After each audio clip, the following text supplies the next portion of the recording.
Alhamdulillah, wassalatu wassalamu ala rasulillah wa ala alihi wa sahbihi wa man wala. Amma ba'd, fa ya ibadallah, usi nafsi wa iyyakum bitaqwallahi faqad faza al-muttaqun, fala tamutunna illa wa antum muslimun. Faqala ta'ala, ya ayyuhalladzina amanu ittaqullaha haqqa tuqatih wa la tamutunna illa wa antum muslimun. Wa qala ya ayyuhan nas ittaqu ربكم الذي خلقكم من نفس واحدة وخلق منها زوجها وبث منهما رجالا كثيرا ونساء واتقوا الله الذي تساءلون به والأرحام إن الله كان عليكم رقيبا. Saudara-saudariku dan pemirsa Akhir TV dimanapun Anda berada, Alhamdulillah kembali kita diberikan kesempatan oleh Allah Subhanahu wa Ta'ala bisa menjalani sebagian dari aktivitas kehidupan kita. Kita bermohon pada Allah semoga hari ini kita mendapat bimbingan dari Allah Subhanahu wa Ta'ala dan insya Allah hari ini bisa lebih baik daripada hari-hari sebelumnya. Baik, seperti biasa kita akan coba lanjutkan bahasan kita yang khusus hari ini saja ke hari Ahad, karena saya bermohon maaf sepenuhnya ada beberapa kegiatan yang mesti menyesuaikan, terkhusus pasca kunjungan beberapa masyayikh dari Timur Tengah setelah kita mengadakan Hari Al-Quran. Hari Al-Quran dimaksud bukan bentuk perayaan, bukan, karena tidak ada perayaan tentang Al-Quran. Itu hanya tema saja dalam topik kajian kita untuk mengembalikan setiap muslim mencintai Quran dan menghadirkan Quran dalam dirinya. Setiap orang bikin ta'lim, kemudian memberikan tema dan sebagainya, dan menarik orang untuk bisa fokus dan mempelajari apa yang dibahas kemudian. Alhamdulillah kita juga dihadiri oleh para masyayikh, para tokoh-tokoh dunia, dan saya tidak menduga, saya kira di antara mereka rata-rata hanya tinggal sehari, ternyata ada yang minta sampai 5 hari ingin di Indonesia. Ya, beliau ingin melihat kegiatan kami, kemudian akhirnya kita susun agenda, dan beberapa 5 hari ke belakang kami harus menyesuaikan dengan agenda setelahnya, karena juga terkait dengan tidak hanya kota di Jakarta, ada beberapa tempat yang kami kunjungi. Untuk itu mohon izin kalau hari ini kita harus ada penyesuaian sampai ke hari Ahad. Tapi berita baiknya Alhamdulillah, dari komunikasi itu kita bersama-sama dengan tokoh-tokoh dunia akan membangun, mendirikan konsep pendidikan khusus untuk menyiapkan calon ulama-ulama ke depan. Kami sedang berkoordinasi, insya Allah juga dalam beberapa pekan ke depan kami diundang untuk bertemu dengan beberapa tokoh-tokoh dunia. Ya, ada, kita sudah koordinasi dengan Syekh Ali As-Sallabi, yaitu pakar sejarah yang bukunya sudah banyak diterjemahkan. Kita akan berkoordinasi, mudah-mudahan beliau tidak senang safar, tapi kemarin dikomunikasikan oleh Syekh Wanis dan mudah-mudahan bisa datang ke Indonesia.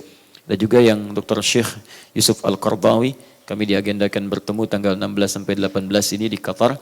Allahu a'lam nanti bisa atau tidak kondisinya. Ada beberapa yang lain ya, yang juga tokoh-tokoh yang cukup baik dari beberapa negara yang tersebar di muka bumi. Insya Allah nanti ada kelas-kelas yang akan dibuka untuk beasiswa keluar, juga nanti akan ada yang dikerjasamakan di Indonesia. Kemarin kami datangi juga tokoh-tokoh di Indonesia, tokoh-tokoh ormas dan semacamnya, ya, yang punya turunan kampus di bawahnya, yang insya Allah mudah-mudahan bisa dikerjasamakan. Nanti ada kelas khusus di kampus Islam yang khusus mencetak para ulama untuk ke depan. Didoakan saja mudah-mudahan bisa segera cepat terwujud, dan mudah-mudahan anak di antara Bapak Ibu sekalian mungkin itu yang kemudian bisa mensibuah di kemudian hari. Tayyib. Bismillahirrahmanirrahim. Pembahasan hari ini adalah meneruskan pembahasan tentang sifat salat Nabi sallallahu alaihi wasallam, dan pembahasan kali ini kita akan lanjutkan pasca duduk di antara 2 sujud, dan pembahasan sujud sudah kita bahas. Tidak ada beda antara sujud pertama dengan yang selanjutnya. Kita sekarang bahas materi tentang cara bangkit dari sujud. Bangkit dari sujud. Bagaimana Nabi SAW mengajarkan kita bangkit dari sujud. Di sini pun nanti akan dibahas beberapa persoalan. Termasuk ada persoalan klasik yang pernah saya sampaikan di beberapa tempat di majlis ilmu.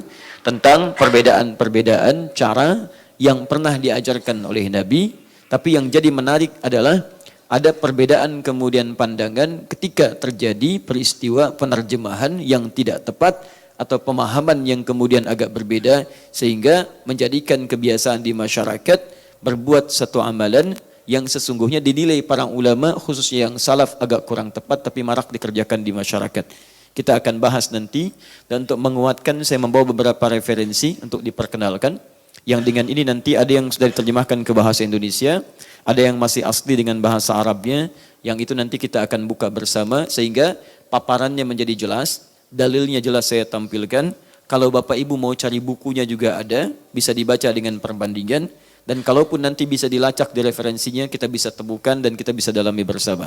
Yang penting pengetahuannya tahu, argumentasinya kuat, sehingga ketika dipersoalkan bisa menjawab, kemudian kita tenang menjalaninya dan nyaman dalam beribadah.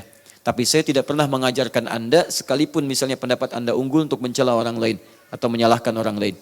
Tujuan kita mencari solusi untuk ibadah, bukan untuk tampil hebat mengatakan kita paling bagus, yang lain salah. Paham ya? Sekalipun ada kesalahan, jangan diumbar, jangan diungkit, tutupi aibnya, cukup sampaikan dalam kebaikan saja. Itu yang saya sampaikan. Kalau ada orang belajar dengan saya pandai mencela orang lain, saya bersaksi di hadapan Allah bahwa saya tidak pernah mengajarkannya. Ingat baik-baik, itu perbedaan ta'lim kita dengan ta'lim-ta'lim yang mungkin diajarkan oleh yang lain, dan kita tidak harus mengatakan yang lain salah, kita baik, tidak. Kita hanya belajar bagaimana menjadi lebih baik tanpa harus mengungkit kekurangan atau keburukan orang lain. Paham sampai sini? Alhamdulillah. Kita mulai bahasannya, dan kemungkinan besar dan sangat besar akan ada praktek yang mengharuskan kita memiliki ya fasilitas yang lain yang alhamdulillah hari ini sudah disediakan sebelah kanan, ya, bahkan lengkap dengan sajadahnya. Masya Allah. Jadi Mas Boy, mana Mas Boy? Nah, alhamdulillah juga sudah mengambil posisi yang terbaik. Ya, untuk bisa mencontohkan teman-teman sekalian, kita mulai bahasan kita di pagi hari ini. Bahasan masih di sifat salat Nabi sallallahu alaihi wasallam, subbab tentang cara bangun dari sujud yang kedua. Sujud pertama sudah, sekarang yang kemarin maksud saya. Sekarang ini sifat salat Nabi sallallahu alaihi wasallam, sebabnya ya bangkit atau bangun dari sujud. Saya beri kurung ya, kurung maksudnya sujud yang kedua. Saya tutup kurungnya supaya tidak lepas. Kemudian saya akhiri seperti ini. Baik, sudah? Saya turunkan dulu dalilnya. Pertama, kita turunkan misalnya hadis riwayat Al-Bukhari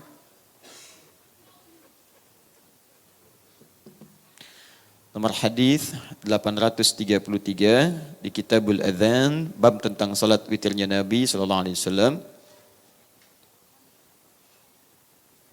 Riwayatnya sahabat Al-Huwairits radhiyallahu taala anhu. Kita temukan juga di antaranya hadis riwayat Abu Daud. Insyaallah saya sudah cek ini dengan buku-bukunya. Nomor hadis 844. Ini riwayat yang sama. Juga hadis riwayat At-Tirmidzi nomor hadis 827. Kemudian kita turunkan lagi ke sini. Penjelasan ini dinukil oleh Imam Asy-Syafi'i.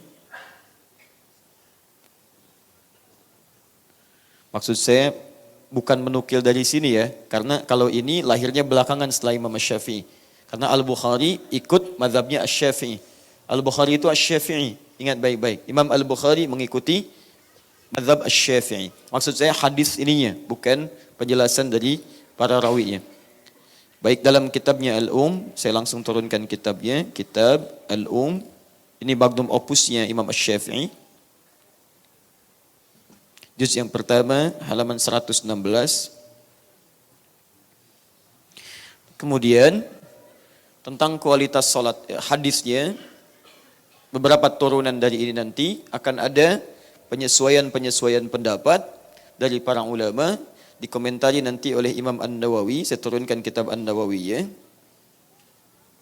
Dalam kitab beliau Al-Majmu'. Ini juga masih versinya mazhab Asy-Syafi'i. Jilid yang pertama, halaman 423. Kemudian kita turunkan lagi ke sini. Ada buku lagi. Sebagian hadis belum saya cantumkan dulu, saya langsung ke sini dulu. Untuk membahas ini, kita turunkan sekarang versi yang lain tentang kitab sifat salatnya Nabi sallallahu alaihi wasallam. Karyanya kita ambil Ibnul Qayyim Al-Jauziyah. Ibnul Qayyim Al-Jauziyah segaris nanti dengan Syekhul Islam Ibnu Taimiyah ke Imam Ahmad bin Hanbal. Jadi supaya objektif kita ya. Syafi'inya ada, Hanbalinya ada, yang lain juga ada. Supaya nanti tidak diduga, oh ini pendapat Syafi'i saja, yang lain tidak. Dan saya tidak menyukai kalau ada seseorang hanya untuk menguatkan mazhabnya, dia sampaikan pendapatnya, yang lain tidak dibuka. Atau misalnya ini dipertahankan tapi yang lain disalahkan.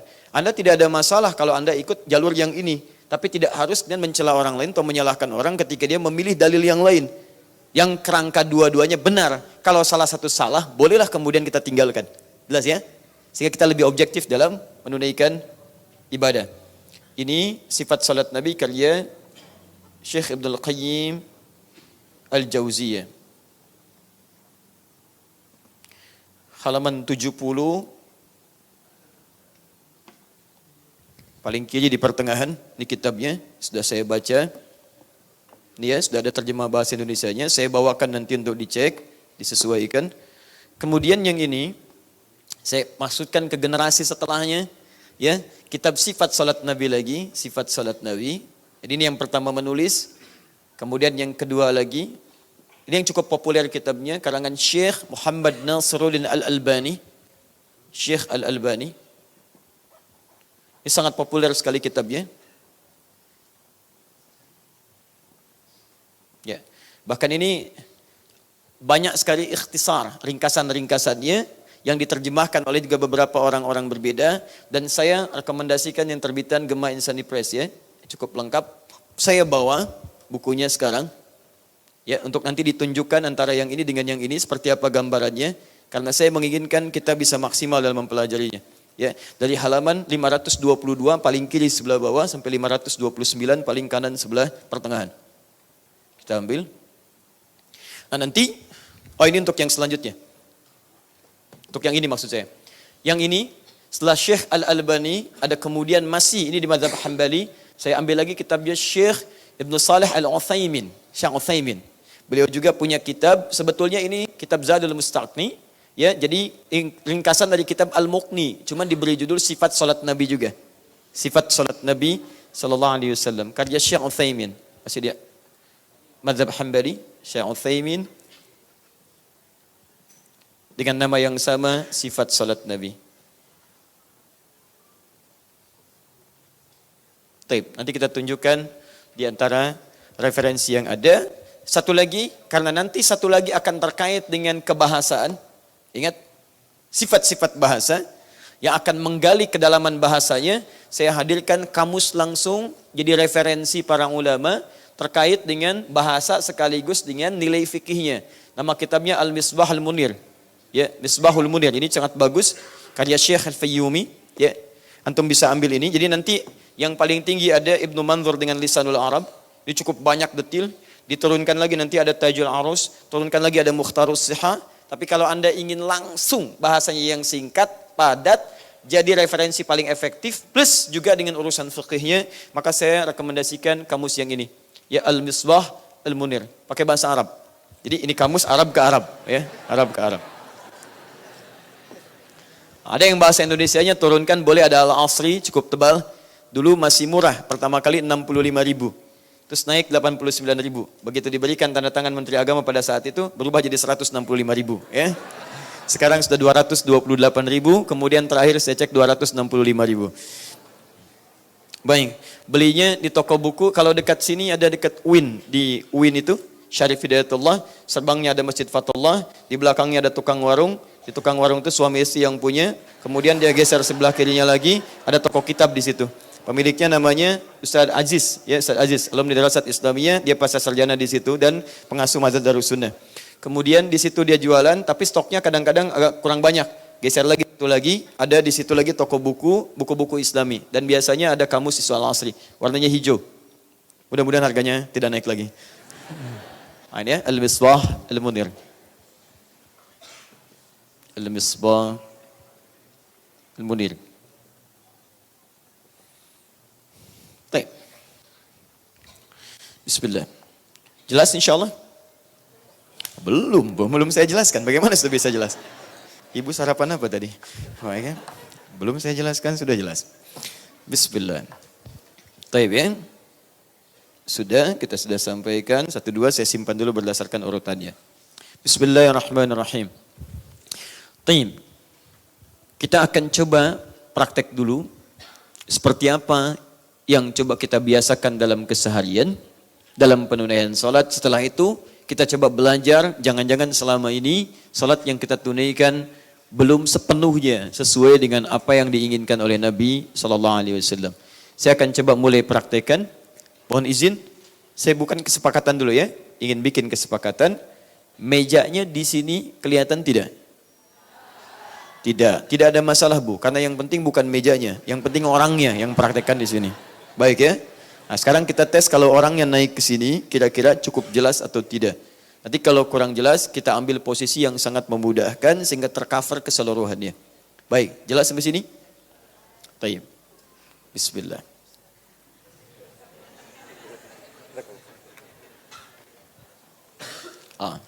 Kita coba naik dulu ya. Bismillah. Baik. Sudah? Mohon izin sebentar. Ibu kelihatan? Baik. Kelihatan? Kelihatan. Ikhwan, teman-teman kelihatan? Yang dari sana kelihatan? Insya Allah ya, karena ada layar dimaksudkan. Baik, kalau sudah dirasakan kelihatan seluruhnya, maka saya kira cukup di sini, tidak harus mengangkat dan memindahkan mejanya. Sepakat? Baik, sekarang dalam posisi sholat, Mas, menghadap ke sini dulu aja. Tahan ya, karena beliau tidak mungkin harus membuat posisi yang semuanya mesti akan kelihatan. Kalau digeser, ini terlihat, ini tidak terlihat. Geser ini terlihat, ini tidak terlihat. Ya? Nanti kita menyesuaikan saja. Nanti saya berikan penjelasan, di situ akan memudahkan. Sekarang berdiri Mas. Tenang ya, insya Allah. Nah ini udah gak bisa digoyang. Bismillah. Kelihatan sekarang semua? Tapi pembahasan kita bukan berdiri, tapi bangkit dari sujud. Sekarang perhatikan baik-baik. Bismillah. Beliau kemudian sujud. Ya, sujud pertama. Sekarang kita slow motion, kita ringankan dulu, pelankan. Mohon izin berdiri lagi. Tahan. Taib, lihat baik-baik, fokus. Sekarang turun. Tahan. Up. Berarti telapak tangan dulu ya. Boleh? Boleh. Sudah kita pelajari ya. Baik, kalau pakai lutut dulu boleh? Boleh. Sekarang turun pakai lutut. Begini. Sah?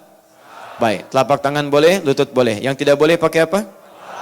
Kepala duluan. Bisa dicontohkan? Bisa, silakan. Oh tidak.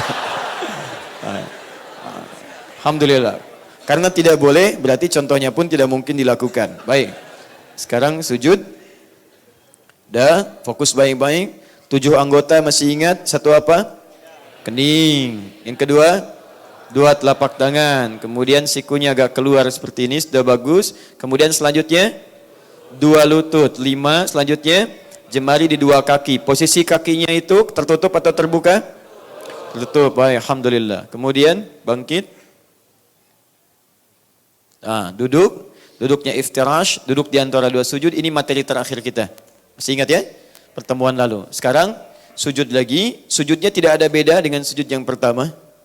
Baik ya, jadi sudah tidak perlu kita bahas lagi. Sekarang inilah inti bahasan kita. Dan pemirsa dimanapun Anda berada, kita akan mulai pada fokus bahasan kita. Tolong fokus baik-baik, bangkit dari sujud yang kedua. Seperti apakah cara bangkitnya? Mari kita mulai pembahasannya. Baik, akhboy, mohon izin, silakan bangkit. Antum puasa? Oh baik ya. Jadi dalam bangkit itu tidak ada yang silent ya. Jadi ada bangkit yang jahar, ada bangkit yang silent. Bangkit itu pasti takbir Allahu Akbar itu kan. Baik, silakan. Ini agak silent. Bismillah. HP aja yang di silent, bangkit tidak usah. Tayyib, bismillah. Tahan. Slow motion. Sujud. Lihat baik-baik, bangkit. 1, 2, 3, bismillah. Tahan. 1, terus 2, terus 3. Jelas sampai sini? Baik, ada berapa gerakan tadi? 3 gerakan. Boleh turun lagi? Semoga Allah berikan pahala berlipat. Baik. Sujud. Bismillah. Fokus baik-baik. Angkat. 1. Tahan. Perhatikan baik-baik. Posisinya seperti ini. Duduk ya. Baik. Saya belum benarkan atau tidak salahkan. Tapi ini yang beliau kerjakan. Baik ya. Kemudian yang kedua. Ini. Baik ya. Ketiga. Bangkit lagi. Perhatikan. Langsung bersedekap. Jelas? Baik. Ada yang beda dengan akhwai? Boleh angkat tangan? Tidak ada yang beda. Sama semua. Baik. Atau belum tahu semuanya? Baik. Jangan khawatir. Kalau saya minta ke depan, artinya ada peluang kebaikan yang bisa kita dapatkan. Benar nggak dapat hadiah, salah tidak berdosa. Ya, jangan khawatir. Silahkan duduk sebentar di sini. Ya, semoga Allah angkat penyakitnya insya Allah. Kelihatannya agak flu. Yang pertama, teman-teman sekalian, mari kita lihat dalam hadis riwayat Al-Bukhari nomor hadis 833, juga dalam hadis riwayat Abu Daud nomor hadis 844, juga At-Tirmidzi nomor hadis 827 dan beberapa turunan yang lainnya, kita lihat bahwa Nabi SAW pernah dikisahkan, disampaikan saat menunaikan salat, khususnya saat witir, idza qama, jika beliau berdiri minas sajdati tsaniyati, bangkit maksudnya dari sujud yang kedua, fajalasa, maka beliau duduk terlebih dahulu. Duduk seperti ini. Duduk. Jelas? Baik, jadi ketika beliau bangkit dari sujudnya, beliau kemudian tidak langsung berdiri tapi duduk terlebih dahulu. Paham sampai sini? Baik, posisi duduknya bagaimana kita belum tahu nanti. Wa'tamada 'alal ardi, kemudian beliau menopang ke tanah, ke bumi. Karena zaman Nabi kan belum ada keramik. Ya, belum ada karpet seperti sekarang. Jadi masjidnya pasti tanah keadaannya, kan? Baik, jadi menopang, bertelekan. Sekarang sebelum beliau bangkit, beliau menopang dulu, memberikan topangan. Ya. 2. Ini yang dipraktikkan oleh beliau. Kemudian yang ketiga, baru kemudian beliau bangkit seperti semula pada rakaat sebelumnya. Bangkit. Nanti kita lihat apakah Nabi mengangkat tangannya lagi atau langsung kemudian bersedekap. Paham sampai sini?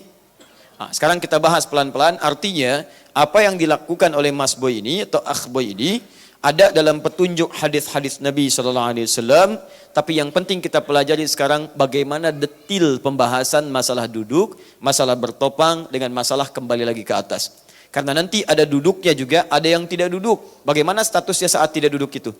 Pertama, apakah duduk itu dipandang sunnah atau rukun, kewajiban dalam sholat, atau bukan wajib, maksudnya bukan rukun, bukan juga sunnah. Ya, sehingga konsekuensi hukumnya bisa berbeda untuk kita semuanya. Kalau itu sunnah misalnya, kapan kemudian itu menjadi sunnah? Apakah sunnah dalam setiap sholat atau sunnah dalam keadaan tertentu? Kemudian adakah bacaan yang mengiringi duduk itu atau tidak? Pembahasan kedua saat bertelekan, menopang. Apakah menopangnya tangannya terbuka begini? Atau tangannya tertutup begini? Pernah melihat yang seperti ini? Turun lagi. Duduk dulu. Begitu mau menopang, ini tadi dia praktekkan begini. Pernah melihat yang terkepal begini? Misal, praktekkan kepal seperti ini. Kemudian bangkit. Pernah melihat yang seperti ini? Baik, yang ketiga. Turun lagi. Duduk. Dia tidak menopang begini, tidak mengepal begini, tapi di lutut seperti ini. Kemudian bangkit. Pernah melihat yang begini? Pernah. Bukan hanya pernah, jangan-jangan dari 3 ini Anda pelakunya. Ya kan? Baik. Dan ada yang keempat. Ada yang keempat. Bangkit, sujud, bangun, tidak duduk, langsung berdiri. Tidak duduk dulu, langsung berdiri. Pernah ada yang begini? Baik ya. Di antara yang keempat ini, mana yang kemudian sesuai dengan petunjuk Nabi, seperti apa dibahas oleh para ulama, dan bagaimana kita menyesuaikan praktek sholat kita. Itulah pembahasan kita pada hari ini insyaAllah. Jelas? Baik, jadi kita baru akan memulai praktek intinya, dan kita akan bagi pada beberapa bagian. Siap insyaAllah kita belajar? Siap. Mas Boy mau di situ saja atau kembali dulu? Baik ya, silakan. Semoga Allah menerima segala amal ibadahnya dengan amal terbaik. Jazakallah khair. Saya boleh hapus dulu ini? Tayyib. Kemudian saya hapus ini pelan-pelan. Teman-teman sekalian, saat dari sujud kemudian bangkit, pertama tadi apa amalannya? Masih ingat? Fajalasa, beliau kemudian duduk. 1, duduk.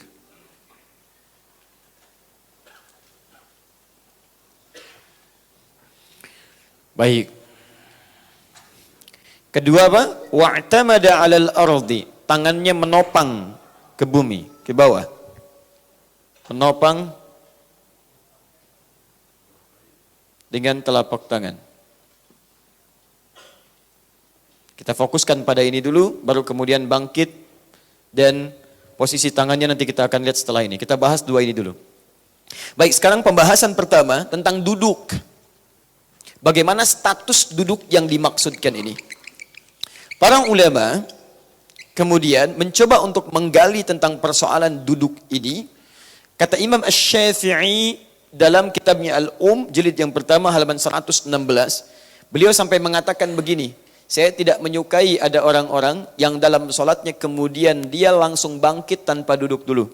Karena adanya hadis-hadis dari Nabi SAW yang memberikan keterangan tentang duduk dalam antara bangkit sujud yang kedua dengan ia berdiri. Di Imam Asy-Syafi'i lebih menyukai seseorang ketika dia bangkit sujud yang kedua, dia duduk terlebih dahulu. Paham sampai sini? Baik, pelan-pelan. Sekarang pembahasan statusnya belum selesai. Apa status duduk ini? Apakah rukun dalam artian wajib ataukah dia sunnah? Baik, saya tanya dulu, Bapak Ibu sekalian, rukun yang bermakna wajib atau sunnah? Baik, rukun atau wajib? Tidak ada wallahu alam, cuma dua pilihannya ya. Kalau bukan rukun atau sunnah. Baik ya, yang rukun angkat tangan.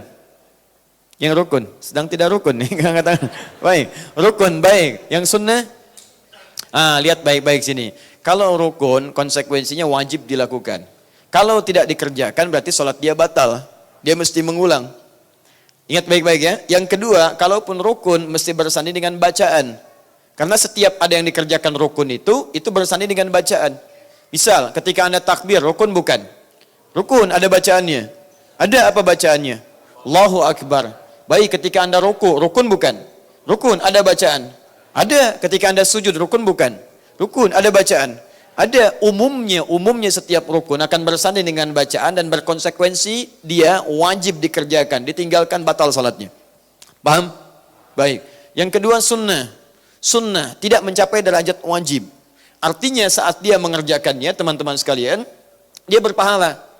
Cuman saat dia tidak mengerjakan karena alasan tertentu yang dibenarkan, itu dia tidak berdosa, ibadahnya tetap tidak batal.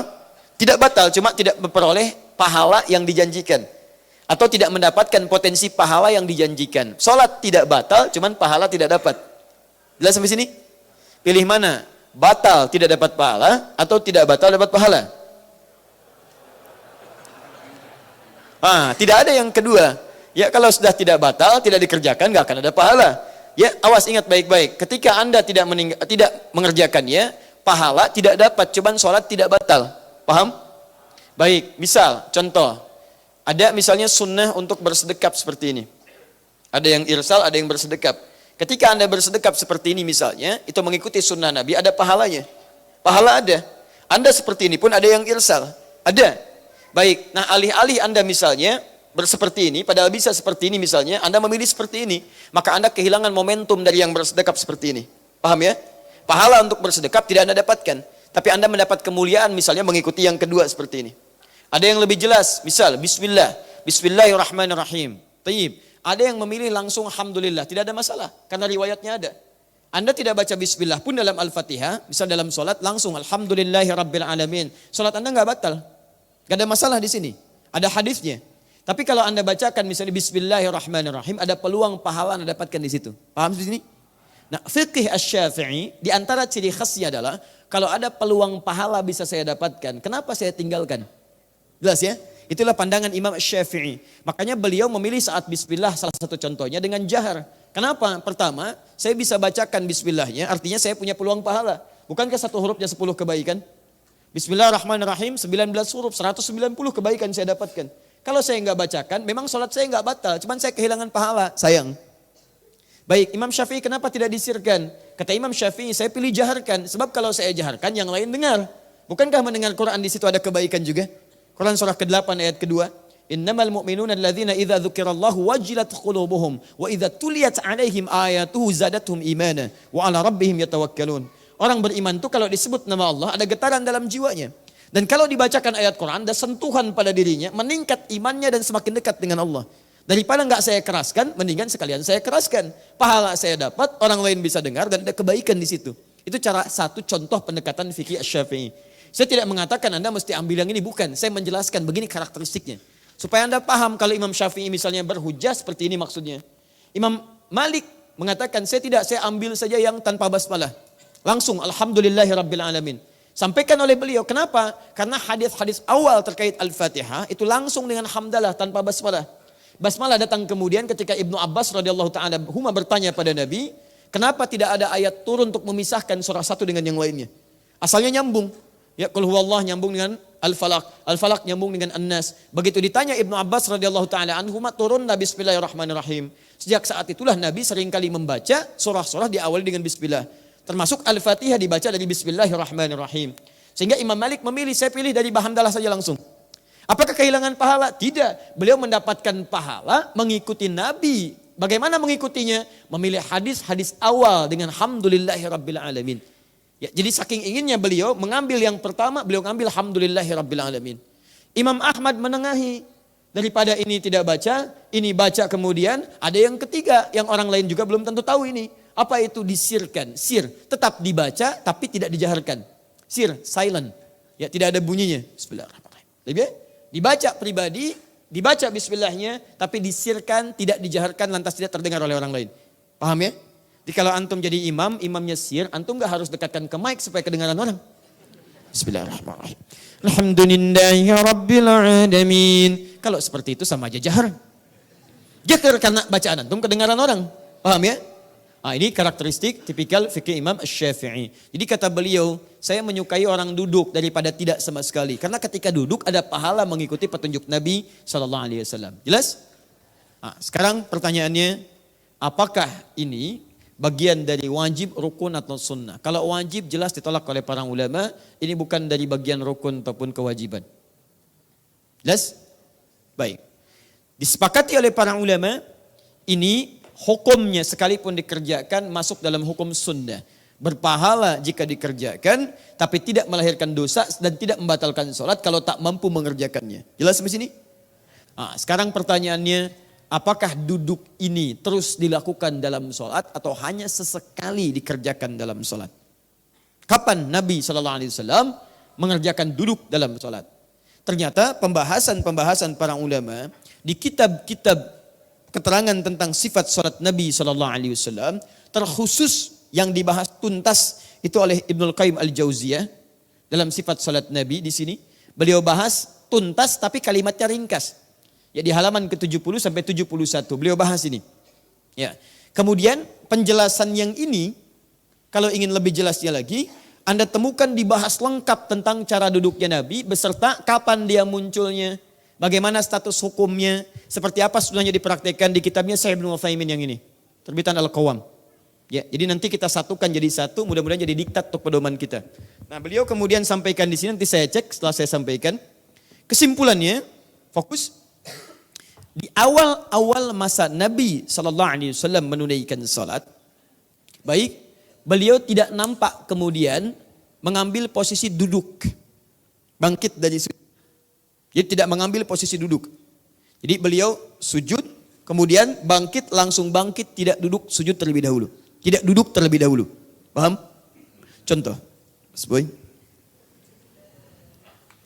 Masya Allah, silakan. Tadi beliau sedang mencatat ya, jadi saya minta dulu, mudah-mudahan nanti nyambung. Jadi beliau praktek, beliau mencatat. Catatannya dibukukan, jadilah catatan. Nah, Mas Boy. Mas bukan yang lain.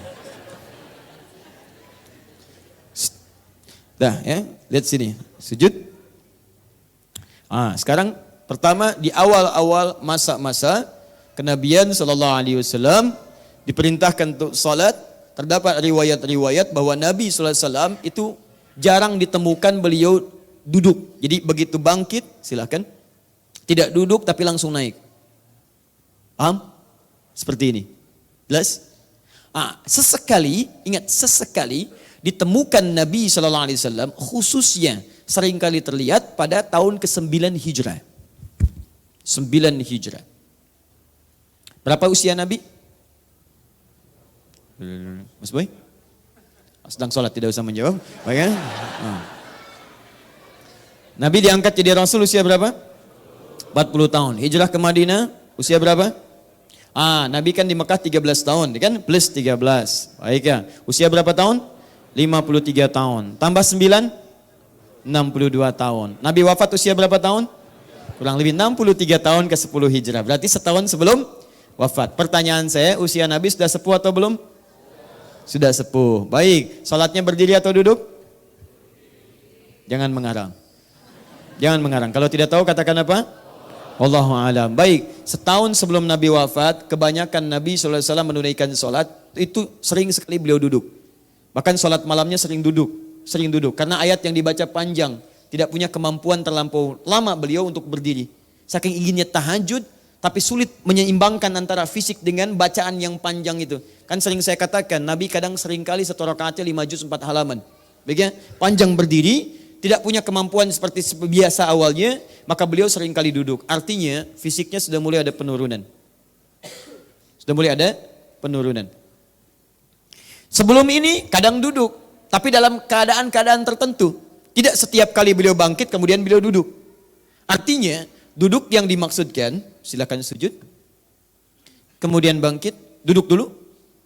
Duduk semacam ini, untuk kemudian bangkit lagi, dilihat oleh para ulama hadis, posisi Nabi SAW saat duduk ini terlihat tidak sepenuhnya rutin dalam setiap sholat. Sesekali beliau kemudian duduk. Dianalisislah kemudian kapan sesekali itu yang seringnya terjadi kemudian di akhir tahun sebelum wafatnya Nabi. Khususnya tahun ke-9 hijrah. Diamati. Ternyata Nabi bangkit itu dalam kondisi-kondisi ingin mengambil tenaga kembali. Rehat sejenak dalam artian mengumpulkan tenaga supaya bisa bangkit kembali. Dalam bahasa Arab, duduk untuk sejenak misalnya, sejenak rehat untuk mengambil kekuatan, untuk bangkit kembali, atau melakukan aktivitas lagi, itu disebut istirahat. Rahah itu istirahat, ista itu minta supaya sejenak bisa mengambil kekuatan kembali. Ada rehat, ada istirahat. Rehat itu mendapatkan santai tenang, istirahat pakai ista, menuntut keadaan supaya bisa mendapatkan ketenangan dulu, punya kekuatan lagi. Anda kerja, tiba-tiba sampai pada tahap-tahap yang agak lemah, kan istirahat dulu. Supaya recovery lagi, dan ada kekuatan lagi. Maka dibuatlah dalam bahasa Indonesia, diserap dari bahasa Arab, istirahat. Maka duduk semacam ini diperkenalkan oleh para ulama dengan bahasa jilsatur raha atau jilsah istirahat. Duduk istirahat. Kalimat istirahat inilah kemudian yang dipahami oleh para ulama, baik ahli hadis dengan ahli fiqih, dengan dua pendapat utama. Satu, ada yang berpendapat bahwa kesunahan ini berlaku sesuai dengan kondisi.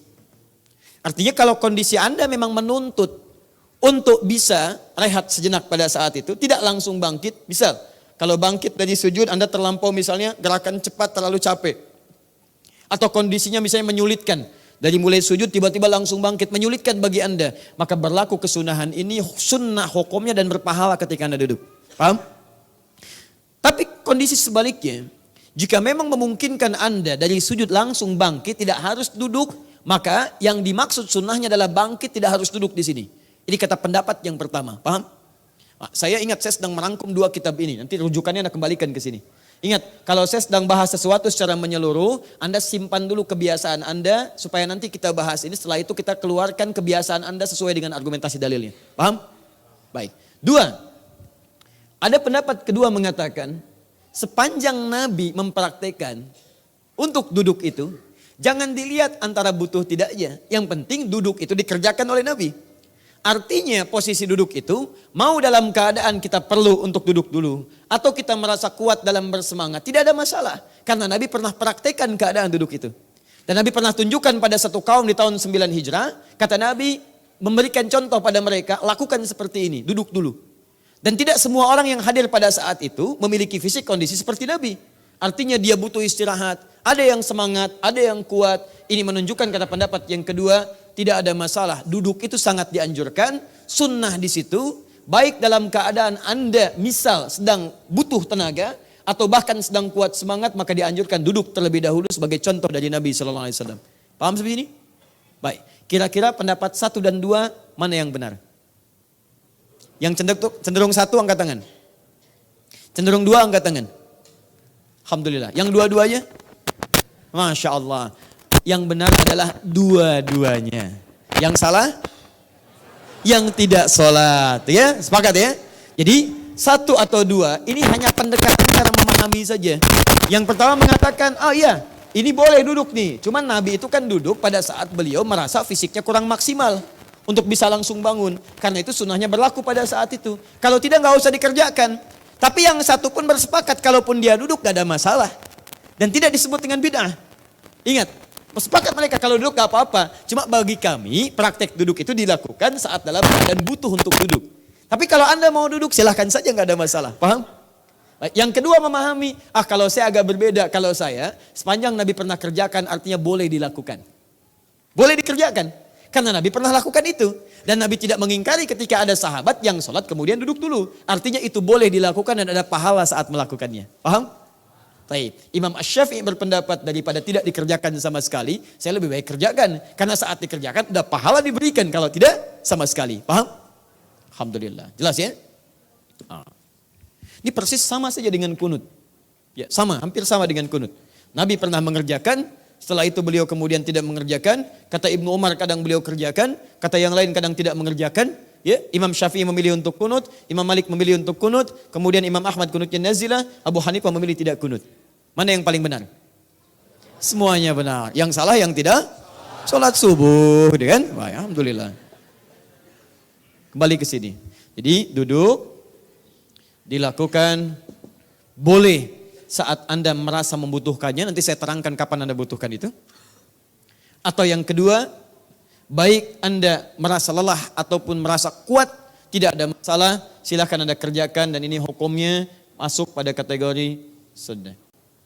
Baik, nanti saat Anda baca buku ini, Anda jangan terlalu heran kalau dibahas secara lengkap di buku ini. Baik ya, termasuk uraian Ibnul Qayyim Al-Jauziyah. Sekarang bagaimana cara duduknya? Dan hadisnya sahih, karena hadis gak bisa ditolak.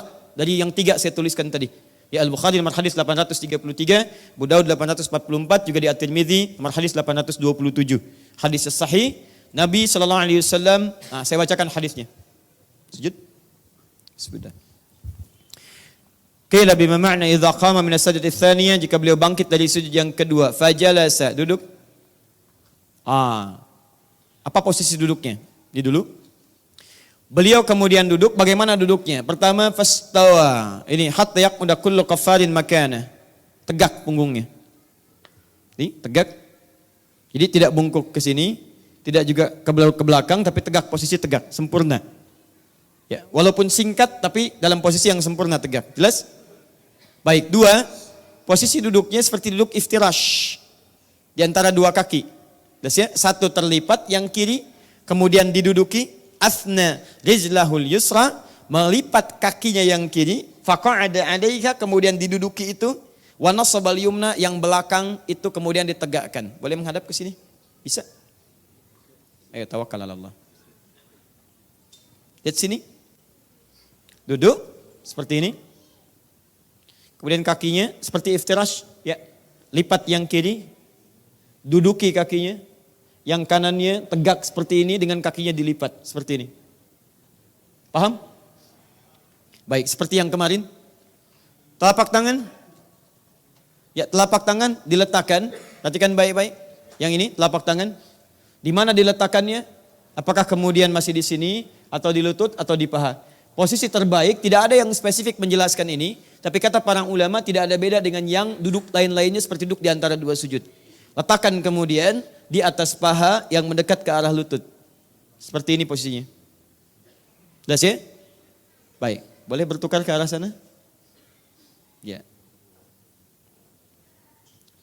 Bisa telapak tangannya? Jelas yang sebelah sana? Sekarang boleh menghadap ke kamera? Yang sebelah sana, supaya pemirsa di rumah juga bisa melihat. Telapak tangannya? Jelas ya? Baik, duduk sudah saya sampaikan, dalilnya saya sampaikan, caranya disampaikan. Paham sampai sini?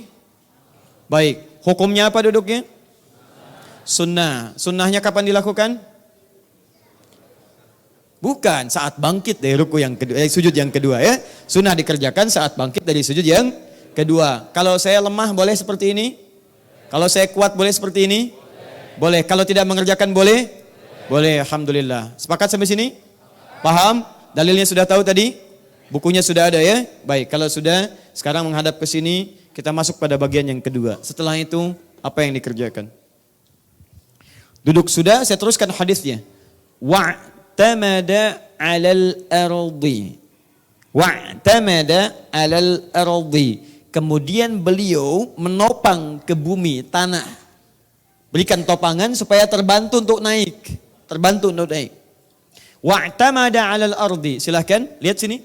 Kedua ini. Ya. Jadi Anda buka cara pertama begini, telapaknya, tangan.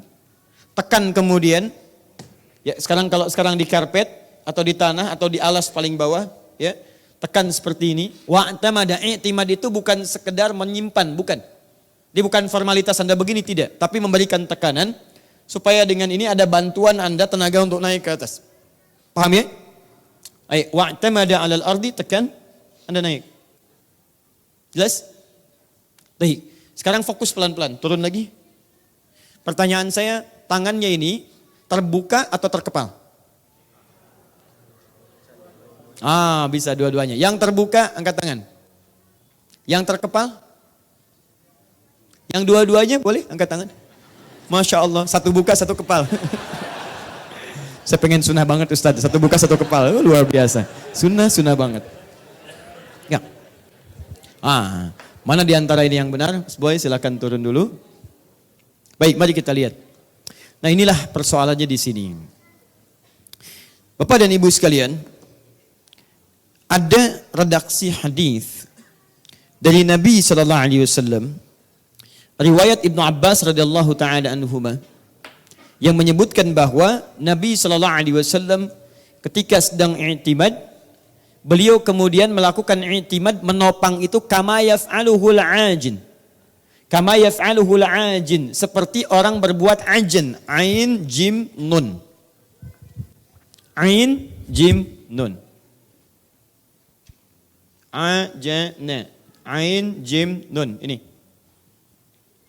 Nah, persoalan terbesarnya adalah hadis-hadis tentang ini kemudian diperdebatkan oleh para ulama, didiskusikan, dan terakhir dipopulerkan oleh Syekh Muhammad Nasruddin Al-Albani, termasuk dalam kitab beliau yang ini, kitab Sifat Salat Nabi sallallahu alaihi wasallam. Baik, saya coba buka, yang baca jangan saya, supaya nanti diketahui, jangan khawatir, ini ada bahasa Indonesianya. Ya, supaya diketahui. Bismillah, saya coba buka dulu. Untuk menunjukkan bahwa apa yang saya sampaikan ada argumentasinya. Mas Boy, bisa bantu?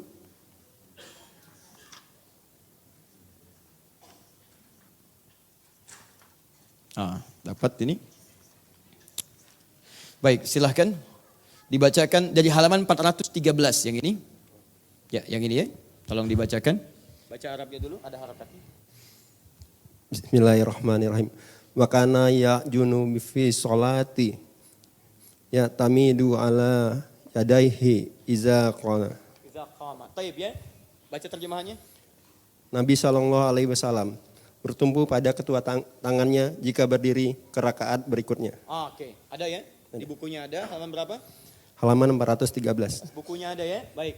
Ini termasuk kitab yang paling lengkap, yang menerangkan kitab sifat salat Nabi, yang diterjemahkan menurut saya ini cukup bagus terjemahannya. Baik. Lihat baik-baik kalimat beliau. Wa kana ya'junu fis shalah. Adalah Nabi SAW bertumpu dalam salatnya menggunakan kalimat ajana, ya'junu, ajin. Nanti saya jelaskan apa itu ajin. Baik ya? Kemudian ya'tamidu yadaihi idza qama. Yang dimaksud ya'jun ini, beliau adalah menumpukan, menopangkan ya, tangannya alal ardi idza qama ila shalah, ke tanah atau ke bumi, sekarang ke karpet apabila bangkit dari salat. Nah, kalimat beliau ini, beliau tidak menyebutkan pertama diterjemahkan dengan kata kepalan. Tidak menyebutkan juga diterjemahkan dengan kalimat-kalimat terbuka begini. Di kalimat bahasa Arabnya tidak spesifik beliau jelaskan apakah kalimat ya'tamid, ya'jun ini begini atau begini. Tidak dijelaskan.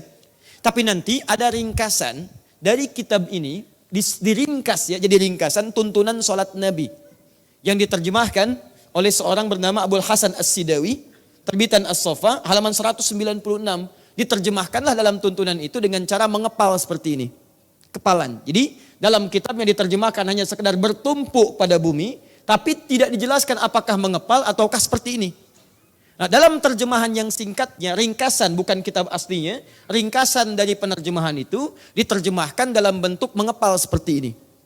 Nah, disinilah muncul persoalan. Persoalan pertama, teman-teman sekalian, satu, Imam Asy-Syafi'i menyampaikan dalam kitabnya jilid pertama halaman 116, perhatikan baik-baik. Satu, tidak ditemukan dalam referensi salaf. Saya tanya pada Anda, kalau Imam Asy-Syafi'i itu salaf atau khalaf?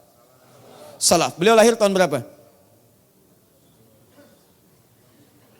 150 Hijrah. Abu Hanifah wafat, beliau lahir. Sedangkan generasi salaf itu dibatasi sampai abad kedua Hijrah, 200 Hijrah. Jadi kalau 200 Hijrah itu masuk kategori salaf. Imam Syafi'i lahir tahun berapa? 150. Berarti salaf bukan? Salaf karena masih di bawah 200 Hijrah. Baik, Imam Al-Bukhari salaf bukan? Bukan, jangan ngarang. Beliau lahir di atas tahun 200 Hijrah. Kalau saya salaf bukan? Bukan, saya khalaf. Khalaf itu generasi belakangan yang lahir di atas 200 Hijrah. Khalaf ya, saya 1984. Hijriahnya 1400 sekian. Berarti saya, mohon maaf, bukan kategori generasi salaf. Saya itu apa? Khalaf, bukan juga khalaf, saya itu khalaf banget. Ya, jauh mendekat kekinian. Cuman saya mengikuti generasi-generasi dulu. Ketika saya ikut bagaimana cara ibadah orang dulu, maka ditambah ya di ujungnya, salafi. Setiap yang ikut orang dulu disebut salafi. Nabi orang dulu bukan? Orang dulu, sahabat orang dulu bukan? Orang dulu, tabi'in orang dulu bukan? Orang dulu, antum ikut Nabi tidak? Ikut sahabat tidak? Ikut tabi'in tidak? Ikut, berarti kita salafi. Di salafi itu artinya bukan kelompok, bukan golongan. Saya salafi, kamu bukan. Kamu apa? Kamu tengiri. Masya Allah. Udah, jelas ya? Nah, kata Imam Asy-Syafi'i, saya tidak temukan kebiasaan orang-orang salaf. Ingat, karena beliau salaf, artinya beliau tahu di lingkungannya. Saya tidak temukan kebiasaan orang-orang salaf yang bangkit dari sujud keduanya, duduk kemudian beriktimad dengan cara mengepal. Kata beliau yang saya temukan seluruhnya terbuka seperti ini. Dia begitu bangkit telapaknya begini. Ingat, saya tidak dalam posisi menyalahkan, kita membuka dalil ya. Jadi kalau nanti ada yang begini, kalau dalilnya kuat silahkan, gak ada masalah. Dan saya tidak paksa Anda mengikuti apa yang ada. Lihat sini, satu. Kata Imam Asy-Syafi'i, saya tidak temukan posisi bangkit dari sujud yang kedua. Kemudian duduk dan beriktimad dengan posisi tangan mengepal. Melainkan tangan terbuka seperti ini. Baik. Adapun hadis yang kemudian dipahami dengan ajin mengepal seperti ini, dijelaskanlah kemudian dari Imam An-Nawawi di Al-Majmu' halaman 423 jilid pertama. Termasuk Ibnu Salah juga menilai hadis itu, termasuk beberapa ilmu hadis yang lain dan para pakar hadis yang lain mengatakan sangat lemah pemahaman. Ulangi, sangat lemah pemahaman, catat baik-baik.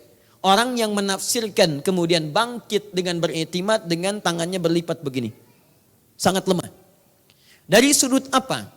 Pertama, hadis yang menggunakan redaksi ya'jun ini, yang ditafsirkan kemudian dengan melipat begini, itu hadisnya ditafsirkan oleh para ulama, digali kekuatannya, dipandang sangat lemah. Bahkan yang disebut batal hadisnya. La aslalahu, tidak ada asalnya. Sekalipun ada yang kemudian menguatkan hadisnya, tapi ternyata, maaf, lafaz ajan yang dimaksudkan bukan melipat begini.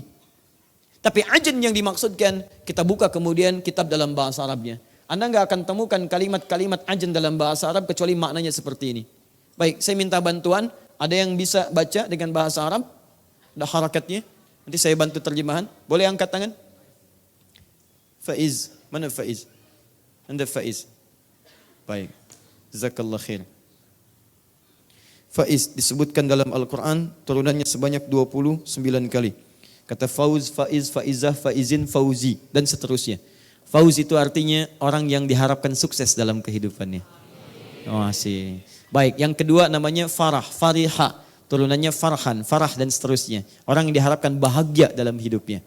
Jadi kalau Farah artinya harapan bahagia tapi belum tentu sukses. Kalau Faiz diharapkan sukses tapi belum tentu bahagia. Nah, Anda pilih mana? Sukses tapi tidak bahagia atau bahagia tidak sukses? Dua-duanya. Dua-duanya. Kalau dua-duanya namanya falah. Kalau diraih jadi aflah. Orangnya disebut muflih, jamaknya disebut muflihun. Pertanyaan saya, Anda mau jadi faiz atau jadi muflih? Faiz. Sudahlah. Bismillah. Faiz. Halaman 235. Ain, ini. Silakan dibacakan. Al-ajinu fa'ilun bima'na maf'ul wa ajinatil mar'atu al-ajina ajnan min babi darbin wa tajanat ittakhadat ajinu wa ajana ar-rajulu 'alal 'asa wa ajana min babi darbi aydan min babi darba aydan idza taka'a 'alaiha wa minhu qila lil musinnil kabir idza qama wa'tamada biyadayhi 'alal ardi minal kibari 'ajin wa fi hadisi kana an-nabiy sallallahu alaihi wasallam idza qama fi salatihi wada'a yadayhi 'alal ardi kama yada'ul 'ajin qala fit tadhhibi wa jama'al 'ajin ajana wa jam'ul 'ajin ajana bi dhammataini wa huwa alladhi asanna ujunu bi dhammataini wa huwa alladhi asanna. Terdengar tadi? Bisa dipahami? Baik. Mau terjemahkan? Jazakallah khair. Alhamdulillah. Baik, sekarang lihat apa makna ajana. Inilah yang kemudian Imam Asy-Syafi'i berpendapat dengan tegas tentang persoalan bangkit ini. Ibnu Salah kemudian yang menyampaikan pendapat berbeda dengan kebiasaan sementara orang. Kemudian Imam An-Nawawi yang menegaskan perbedaan ini. Bahkan nanti di Persis itu keluar fatwa khusus tentang persoalan ini. Dan saya sudah membaca sebagiannya. Perhatikan baik-baik teman-teman sekalian. Saya bacakan sini ya. Al-ajin fa'ilun bima'na maf'ulun wa ajanatil mar'atul ajina ajanan min babil dharaba. Ya. Ajin bima'na fa'il. Wazan formulanya dalam bahasa Arab masuk kategori fa'il. Babnya dharaba. Bab itu dharaba itu maksudnya formulasinya. Di ilmu sharaf itu ada 12 formulasi. Ya fa'ala yaf'ilu fa'lan fa huwa fa'ilun wa dzaka maf'ulun. If'al la taf'al. Ya maf'ulun mif'alun fa'ila yuf'al. Itu masuk dalam bab itu. Daraba yadribu darban fahuwa darib wa dzaka madrubun. Idrib la tadrib. Madrabun minrabun. Ya, duriba yudrab. Jadi ada 12 rumus. Ya. Gitulah kurang lebih ya. Nah, ini masuk rumusnya seperti itu. Ajana ya'jinu. Bahasa Arab itu gampang, Pak. Kalau saya kasih rahasia besar ya. Ini di antara kita saja nih. Lihat sini. Kalau Anda hafal satu kata saja dalam bahasa Arab, kata kerja satu saja, itu artinya Anda sudah hafal 12 kosakata. 12. Kalau Anda hafal satu aja. Misal, duduk apa bahasa Arabnya? Jalasa. Anda hafal jalasa saja. Ada rumus dalam bahasa Arab merubah satu kalimat ini dengan ke-11 makna yang lain. Dari sini. Misal, duduk jalasa. Akan duduk, tinggal tambahkan di depannya Anita. Anita, ingat. Anita, Hamzah, Nun, Ya, Ta. Anita, Hamzah, Nun, Ya, dan Ta. A untuk saya akan duduk, tambahkan A di depannya. Jalasa, tambah A, saya akan duduk. Jalasa, kalau ada Hamzah, ada Nun, ada Ya, ada Ta, gampang. Rumusnya matikan ini yang pertama, sukunkan. Pindahkan harakatnya ke sini jadi A. Huruf sebelum akhir jadikan I. Rumusnya A, I. Jadi apa? Ajlis, saya akan duduk apa? Ajlis. Kami, nun, kami. Na. Jadi apa? Najlis, kami akan duduk apa? Najlis, saya akan duduk?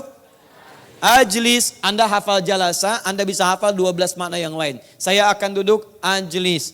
Orang yang duduk, jalis. Tempat duduk, majlis. Duduklah, ijlis. Didudukan, julisa. Akan didudukan, yujlas. Masya Allah, cemburu, jealous.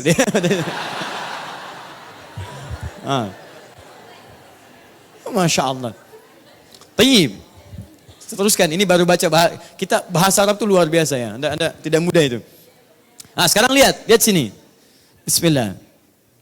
Nah, wa minhu idza taka 'alaika wa minhu qila lil musinnil kabir.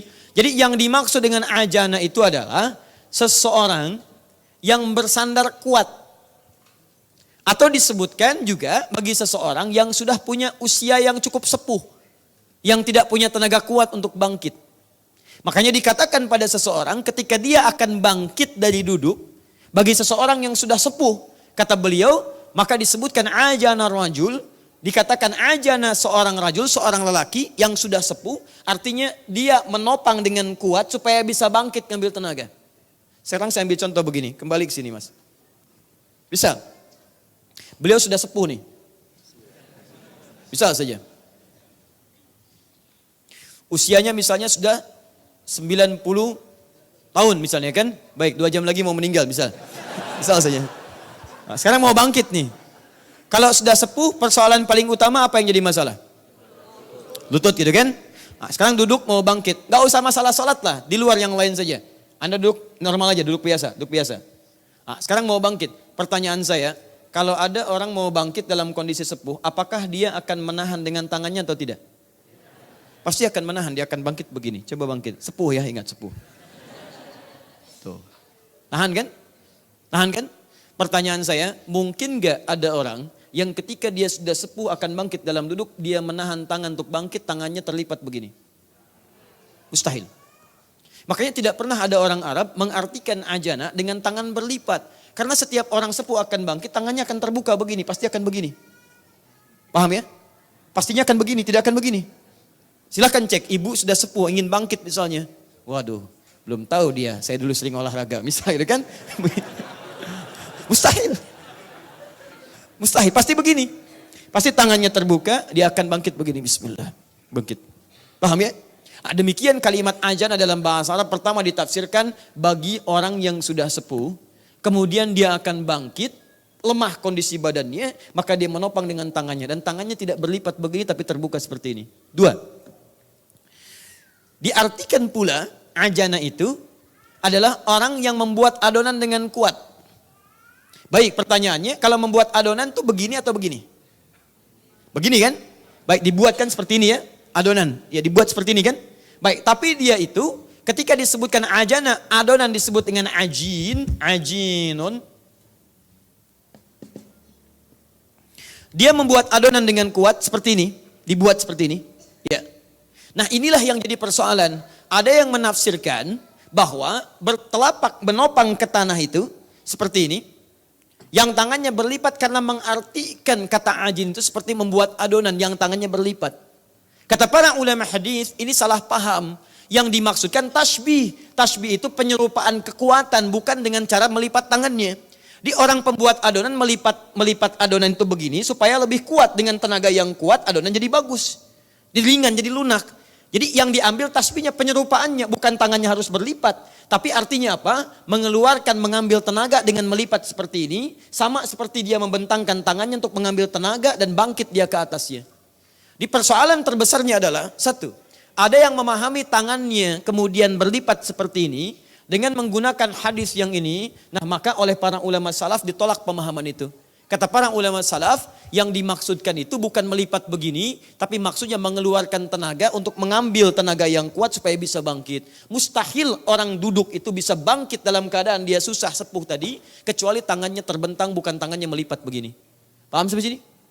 Baik, jadi kalau Anda tanyakan pada saya, ada 2 pendapat di sini. Pendapat yang kemudian terbuka tangannya begini, pendapat yang seperti ini.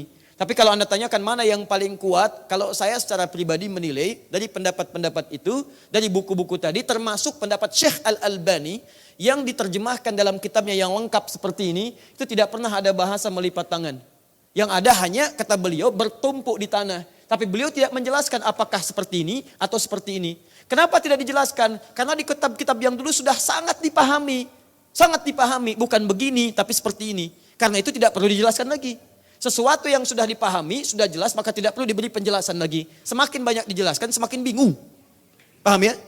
Maka dari itu, agak aneh kiranya kalau kemudian di masa-masa kini, ada buku-buku menjelaskan tangannya berlipat seperti ini. Padahal kata Imam Asy-Syafi'i, ulama-ulama salaf tidak melakukan seperti itu.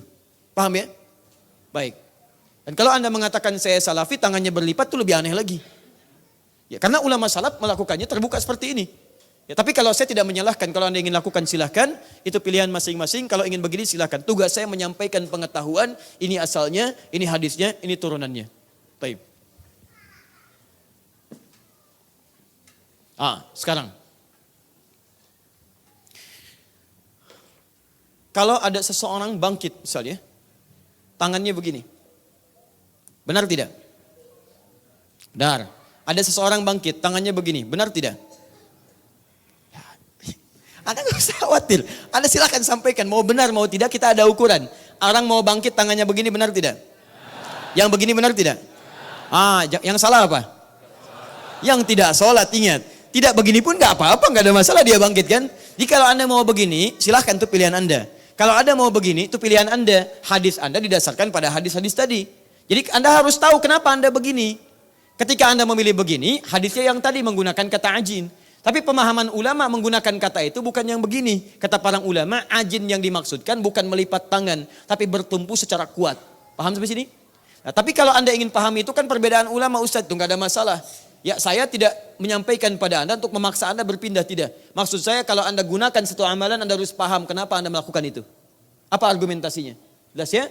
Jadi silahkan kalau yang ingin terbuka seperti ini, silahkan. Yang seperti ini itu pilihan masing-masing. Tapi jangan sampai karena persoalan itu Anda tidak saling sapa. Saya pernah mengalami itu kejadian ini nyata betul. Di Jakarta kejadiannya, saya mengajar. Ada 2 orang gara-gara persoalan melipat tangan dan i'timad begini, tiba-tiba jadi ribut. Satu mengatakan, akhi, yang sunnah begini. Satu mengatakan, akhi, itu dalilnya lemah, hadisnya lemah. Yang sunnah, yang begini. Akhirnya apa? Akhirnya tidak ketemu dua-duanya. Maaf maksudnya, hubungan tidak baik. Hanya karena persoalan demikian, ribut dan sebagainya. Tapi satu kali, Allah itu maha adil. Allah biasanya membuat sesuatu momentum yang menjadikan sekat-sekat itu jadi terbuka kembali. Tiba-tiba, Allahu Akbar, yang tadinya begini, dalam satu sholat berubahlah jadi begini dia. Temannya penasaran, akhi, kok antum sekarang berubah jadi begini? Yang kemarin kemana? Sudahlah nggak usah dibahas. Rupanya dulu kan musim akik pak, cincin akik itu, ya dipasang di sini. Baik ya. Jadi begitu dipasang begini, cincin dia terlampau besar seperti itu. Baik, jadi ketika begini terasa dia sakit ya, maka itu dia mengambil alternatif yang kedua dia begini. Masya Allah. Terakhir, masih dalam persoalan melipat. Terakhir. Bukunya telah saya hadirkan, Anda nanti bisa lihat juga referensi, nanti saya rangkum keseluruhannya. Sekarang yang terakhir, semua sepakat bahwa baik seperti ini, naik, Allah. Ataupun dengan posisi yang lain yang dia yakini, bisa seperti ini. Semuanya sepakat bahwa itu tujuannya untuk membangun kekuatan, menopang supaya bisa bangkit berdiri. Bukan sekedar dilakukan saja, atau bahkan bermain-main di dalamnya. Misal, yang seperti ini jarang ada masalah. Yang seperti ini kadang-kadang suka ada masalah. Apa masalahnya? Truk. Nah, ada sementara sebagian teman-teman yang suka iseng ketika bangkit sambil begini menekan supaya jarinya bunyi. Nah, itu ya, itu yang saya sarankan tidak perlu dilakukan. Ya, tidak perlu dilakukan. Paham ya? Kurang sunnah. Bisa gitu kan? Nah, itu salah juga. Atau yang begini misalnya. Paham ya, Mas Boy? Jazakallah khair. Fadal. 3. Terakhir. Bismillah. Saya sangat kagum dengan Syekh Utsaimin ini, Masya Allah. Dia tuh seorang alim, ulama besar, juga ilmunya luar biasa. Tapi kalau beliau kemudian merenungkan sesuatu, kemudian melihat bahwa pendapatnya keliru, atau misalnya ada yang kurang tepat, lemah, itu tidak segan untuk merubahnya. Nanti Anda baca bukunya di sini, saat masuk halaman 529, paling kanan pertengahan. Saya merenungkan dengan cukup lama. Saya kira duduk itu kata beliau, dulu saya mengatakan mutlak duduk, harus duduk, harus duduk. Tapi saya renungkan cukup lama, saya baru menyadari bahwa ternyata duduknya itu, kemudian sambil i'timad, riwayat-riwayat yang paling kuat menegaskan adalah pada saat Nabi SAW ingin membangun kekuatan tenaga supaya bisa bangkit lagi. Rata-rata saat beliau sudah semakin sepuh atau punya persoalan tertentu. Jadi beliau mengatakan, sejak saat itu saya ingin kembali pada pendapat yang terkuat di situ. Tapi bukan berarti tidak mempraktekkan duduk. Beliau duduk, cuman maknanya dipahami oleh beliau untuk membangun kekuatan supaya bisa bangkit kembali. Tapi yang saya kagum dengan beliau, jadi bukan aib kalau kita kemudian melihat sesuatu, misalnya ingin berpindah atau dari pendapat sebelumnya ke pendapat yang lain yang dirasakan lebih kuat, itu tidak ada masalah. Teman-teman, itu kesimpulan dari yang kedua. Silahkan sunnahnya itu bisa duduk dulu, kemudian menopang ke bawah, ke tanah, bisa dengan seperti ini, atau dengan cara lain yang mungkin Anda dapatkan argumentasinya seperti yang mengepal dan sejenisnya. Saya telah sampaikan perbedaan pendapat ulamanya, juga pendapat terkuatnya, dan saya tidak paksa Anda untuk memilih mana yang ada ya di antara itu semua. Terakhir, di sini saja, tidak usah naik. Catatan sudah? Catatan? Alhamdulillah. Menghadap ke sana. Bangkit dari sujud, kemudian setelah bangkit langsung bangkit saja. Allahu Akbar, bangkit langsung. Baik, tangan kemana? Baik, nah fokus ya. Pertanyaan saya, saat takbir mengangkat dari sujud, yang kedua, bangkit kembali, tangannya ini diangkat bertakbir seperti pertama begini lagi atau langsung ke sini? Bangkit ya, ingat. Ini belum tahiyat nih, rakaat pertama, sujud yang kedua, Anda bangkit. Allahu Akbar, tangannya begini lagi, angkat, ini pilihan pertama, atau langsung ke sini? Satu atau dua? Yang satu, yang angkat tangan dulu begini, ada? Ada? Yang langsung begini ada? Baik, ada. Umumnya yang populer adalah tangan langsung seperti ini. Ya, itu yang dipandang oleh jumhur paling populer. Walaupun ada riwayat Ibnu Umar radhiyallahu taala anhuma, Ibnu Umar pernah melihat dan mempraktekkan salat dari Nabi, dalam setiap bangkitnya ingin berdiri itu, beliau kemudian mengangkat tangannya seperti ini. Artinya ada hadis itu, cuma yang paling populer dan dipandang paling kuat dari jumhur ulama adalah yang langsung kemudian ke sini, kecuali bangkit dari tahiyat yang pertama. Jadi bangkit dari tahiyat, bangkit lagi kemudian Anda memulai mengangkat tangan kembali. Paham sampai sini? Baik, nanti saya jelaskan setelah bab tahiyat, kenapa setelah tahiyat tangannya mengangkat lagi seperti ini, kenapa kalau belum tahiyat tangannya langsung ke sini, kita nanti akan bahas setelah kita masuk bab tahiyat. Ini kita baru bangkit dalam sujud, mau baca bacaan kembali, dan kita harus sujud lagi, baru kemudian tahiyat. Jelas sampai sini? Baik, silahkan. Jazakumullah khair. Saya simpan dulu pembahasan, sekarang kita jeda sejenak, kita diskusi dulu, kalau ada yang mau bertanya, ini sudah masuk kepada kami, kita jawab dulu. Setelah itu baru kemudian kita coba selesaikan materi kita dengan menyampaikan beberapa pengumuman. Saya mohon izin saya bacakan yang diketik dulu ya. Ini ada yang ketik. Waalaikumsalam warahmatullahi wabarakatuh. Ustaz, saya seorang perempuan berusia 25 tahun, memiliki 2 orang anak dan sudah berpisah. Baik. Saya tinggal di luar negeri. Saya bekerja di luar negeri. Apakah saya tetap bekerja di luar negeri untuk menghidupi keluarga saya? Apa saya pulang tanah air bersama keluarga kecil saya? Baik, begini. Pertama, saya bermohon pada Allah Subhanahu wa taala semoga Allah memberikan kemuliaan pada Anda, kemudian memberikan kekuatan yang terbaik, dan itu yang bisa dilakukan oleh seorang muslim ketika bisa memberikan yang terbaik untuk saudara atau saudarinya muslim dan muslimah yang lainnya. Kedua, ingat baik-baik ini.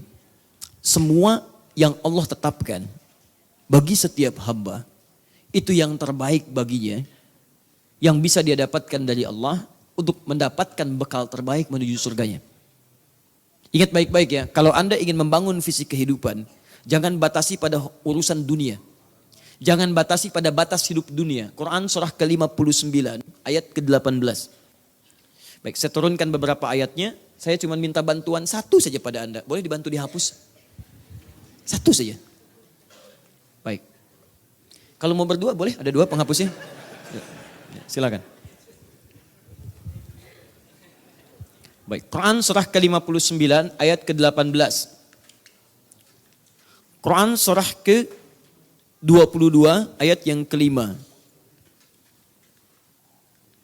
Quran ke-31 ayat ke-14. Quran surah ke-46 ayat ke-15. Quran surah ke-2 ayat 233. Quran surah ke-31 ayat 13 sampai dengan 19. Quran surah ke-9 ayat 122. Quran surah ke-58 ayat ke-11. Sudah? Quran surah ke-49 ayat 13. Saya turunkan. Ini peta kehidupan itu seperti ini, peta hidup. Anda kalau mau merencanakan kehidupan harus seperti ini polanya. Kata Quran dimulai di Quran surah ke-59 ayat ke-18. Fase ini akan dilalui pada 3 bagian. 3 bagian ini Anda bisa temukan, saya turunkan ke sini, di Quran surah ke-19 ayat ke-15, paling kiri pertengahan. Dibagi 3 bagian. Pertama, dalam kehidupan dunia. Ini juga dibagi 2 sebelum dilahirkan dalam kandungannya. Quran surah ke-7 ayat 189, tadi belum saya sebutkan. Saya cepat, Quran surah ke-31 ayat ke-14. Saya Quran surah ke-46 ayat ke-15, termasuk Quran surah ke perkembangannya 22 ayat yang ke-5. Kemudian dia setelah ini dibagi 2, bagian pertama yang ini, bagian kedua ini masih dalam fase kandungan. Dia dilahirkan, nah dari mulai kelahiran sampai menjelang fase akan meninggal dunia. Ini cukup panjang. Ya, dari dilahirkan diberikan ASI, misalnya Quran surah kedua ayat 233. Ya, ini sampai dengan 2 tahun kalau maksimal, 2 tahun sampai menjelang 7 tahun, Quran surah ke-31 ayat 13 sampai dengan 19. Mulai dia berkembang lagi sampai dengan dia beranjak ke remaja misalnya, masukkan lagi, belajar dulu Quran surah ke-9 ayat 122. Kalau ingin kuat pelajaran dan imannya, Quran surah 58 ayat ke-11. Kalau dia sudah semakin dewasa, Quran surah ke-49 ayat 13. Misal kan? Ini sampai kemudian pertumbuhan, lahir, sampai dengan matang, sampai bahkan dia berumah tangga menikah, melamar, Quran surah ke-4 ayat 44. Dia menikah, Quran surah ke-30 ayat ke-21. Kan? Kemudian dia jadi sepuh lagi sampai usia 40 tahun ke atas, sampai singkatnya dia akan meninggal. Langsung kedatangan maut, Quran surah ketiga ayat 185. Yang bawa maut, malaikat maut, malakul maut, Quran surah ke-32 ayat yang ke-11. Cara mengambilnya, Quran surah ke-89 ayat 27 sampai 30. Nah ini, saya sampaikan yang paling tenang saja. Maksud saya, lihat baik-baik. Ketika Anda memetakan peta kehidupan, Anda cuma sampai urusan dunia saja, itu peta hidup Anda baru sampai sini, bagian pertama. Sedangkan Anda akan hidup bukan hanya di sini. Anda tuh hanya akan sampai sini saja, sampai maut. Selesai. Kalau mohon maaf, peta hidup Anda hanya sekedar sampai di sini, Anda rugi. Misal, Anda mencari nafkah, ada turunan. Bagaimana cara mencari nafkah supaya senang dalam kehidupan ininya? Ya, Quran surah kedua misalnya ayat 168. Kalau ingin cepat, Quran surah ke-2 ayat 172. Ingin cepat lagi, Quran surah ke-7 ayat ke-96. Misal, Anda keluarkan ini, tapi hanya urusan dunia saja. Mohon maaf, maka hidup Anda akan terbatas. Di dunia Anda senang, tapi setelah selesai dunia, Anda masuk ke alam kubur. Anda tidak punya bekal untuk ke sini, celaka Anda.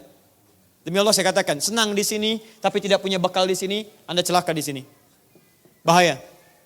Apa bekal untuk di sini? Anda pelajari dulu, ada orang-orang yang nikmat hidupnya di sini. Quran surah ke-3 ayat 169 sampai 172. Amalannya seperti di Quran surah kedua ayat 154.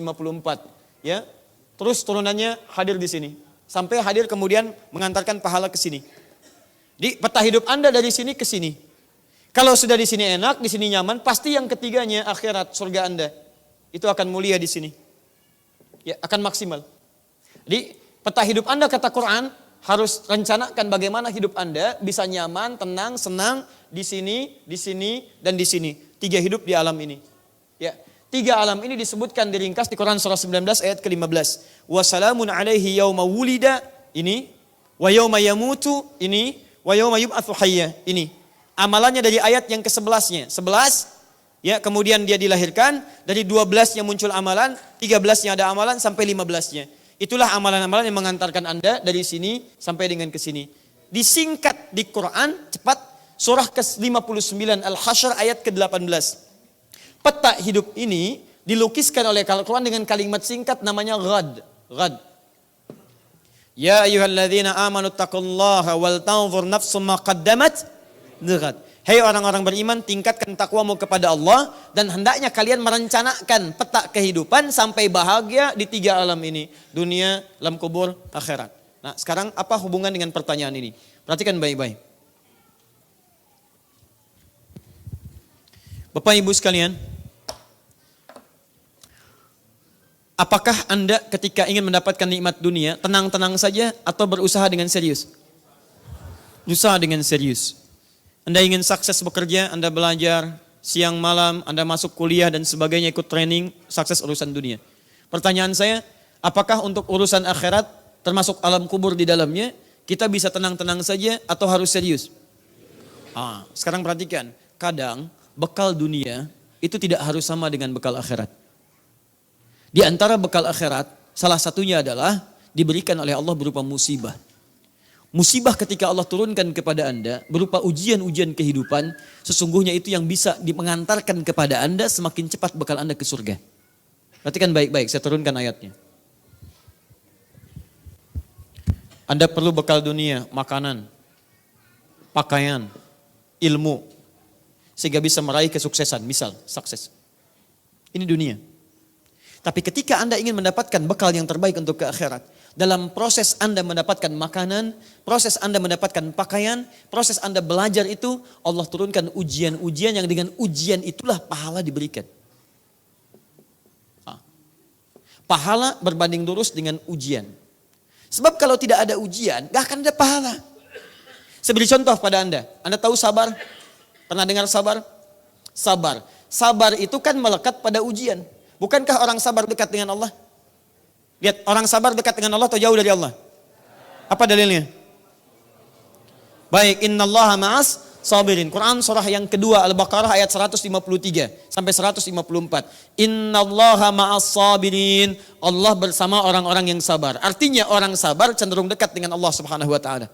Baik, saya tanya pada Anda mau dekat dengan Allah atau jauh? Dekat. Saat Anda mengharapkan dekat dengan Allah, artinya Anda mengharapkan sabar. Saya boleh hapus dulu ya. Lihat sini. Sekarang saya sistematikakan, saya lambatkan uraiannya supaya lebih mudah dipahami. Lihat sini. Ini Anda ingin lebih dekat dengan Allah. Kata Allah, kalau mau dekat dengan Allah harus sabar.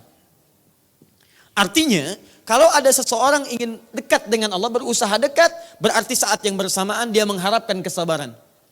Karena hanya dengan sabar dia bisa lebih dekat dengan Allah Subhanahu wa taala. Persamaan yang samanya ketika seseorang mengharapkan dekat dengan Allah, artinya Allah akan kirimkan hal-hal yang membuat dia sabar. Apa di antaranya?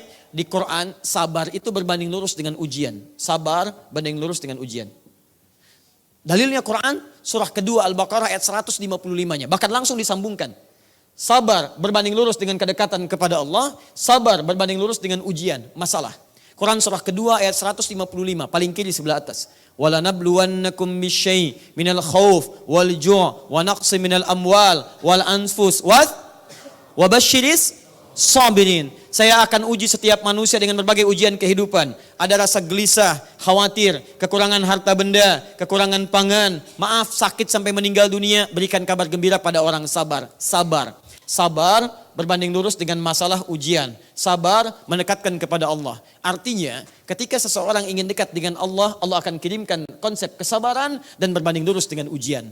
Kalau orang minta sabar, artinya orang minta ujian. Kalau orang ingin dekat dengan Allah, artinya akan dikirimkan ujian kepadanya. Maka saya berikan kabar gembira, kalau Anda punya masalah sebesar apapun, seberat apapun, dan membuat Anda mesti sabar, artinya saat itu Anda sedang diizinkan untuk mendekat kepada Allah Subhanahu wa taala. Jangan tinggalkan. Makanya Nabi mengatakan, innallaha idza ahabba 'abdan ibtala. Allah itu kalau mencintai seorang hamba akan diberikan ujian, bukan diberi yang lain. Ujian supaya lebih dekat. Makanya kalau masalah sedang datang, Anda mesti bahagia. Anda gembira karena pada saat itu Allah kirimkan pahala. Karena mustahil ada pahala bersanding dengan hal yang biasa-biasa. Pahala itu datangnya saat ada ujian. Coba sabar tadi. Kalau nggak ada ujian kan nggak ada perkataan sabar. Mas Boy bangun. Nggak ada hujan, nggak ada angin, nggak ada masalah. Saya katakan sabar ya Mas ya. Sabar. Beliau ada masalah dulu, ada kendala dulu, baru sabar diturunkan. Artinya di sini Anda punya masalah sebesar apapun, ingat baik-baik. Allah tidak mungkin mengirimkan masalah kepada Anda kecuali Allah menginginkan Anda dekat dengan Allah Subhanahu wa taala. 1. 2, saya agak cepat. Kalau Anda mendapatkan persoalan apapun, yakinkan hukum Allah mengatakan tidak mungkin ditetapkan ujian kehidupan kecuali orang itu sanggup menjalaninya. La yukallifullahu nafsan illa, Allah tidak mungkin menitipkan ujian kecuali pada hamba yang sanggup memikulnya. Tadi ada seorang ibu dengan 2 orang anak. 2 anak ini dititipkan pada ibu ini tanpa ada ayah yang mendampingi karena Allah yakin ibu ini sanggup menjalaninya. Mustahil. Allah tidak menitipkan 2 anak itu pada ibu yang lain karena cuma Anda yang sanggup menjalaninya. Karena itu saya katakan kepada Anda, jangan pernah pesimis dengan kehidupan. Jangan kemudian menghadirkan hal-hal yang tidak baik terhadap Allah Subhanahu wa taala. Lantas bagaimana cara menyikapi yang seperti ini? Pertama, terima dulu dengan sabar apa yang telah Allah berikan. Karena Nabi pernah mengatakan seorang ibu yang kesulitan merawat anaknya, 2 orang, kemudian disampaikan pada Sayyidah Aisyah, maka kesulitan itulah yang mengantarkan dia ke surga. Satu kali Aisyah kedatangan tamu perempuan Kemudian dengan beberapa anak. Di riwayat disebutkan 2 orang anak datang minta bantuan. Kata Sayyidah Aisyah yang ada hanya kurma. Kurmanya, teman-teman sekalian, itu hanya 1-2 kurma yang cukup untuk 2 orang, tidak untuk 3 orang. Apa yang dikerjakan ibu tadi? Dia ambil kurmanya, dia kemudian bagi-bagi, dia suapi anaknya 2 orang itu. Begitu selesai disuapi, ibunya tidak makan sama sekali.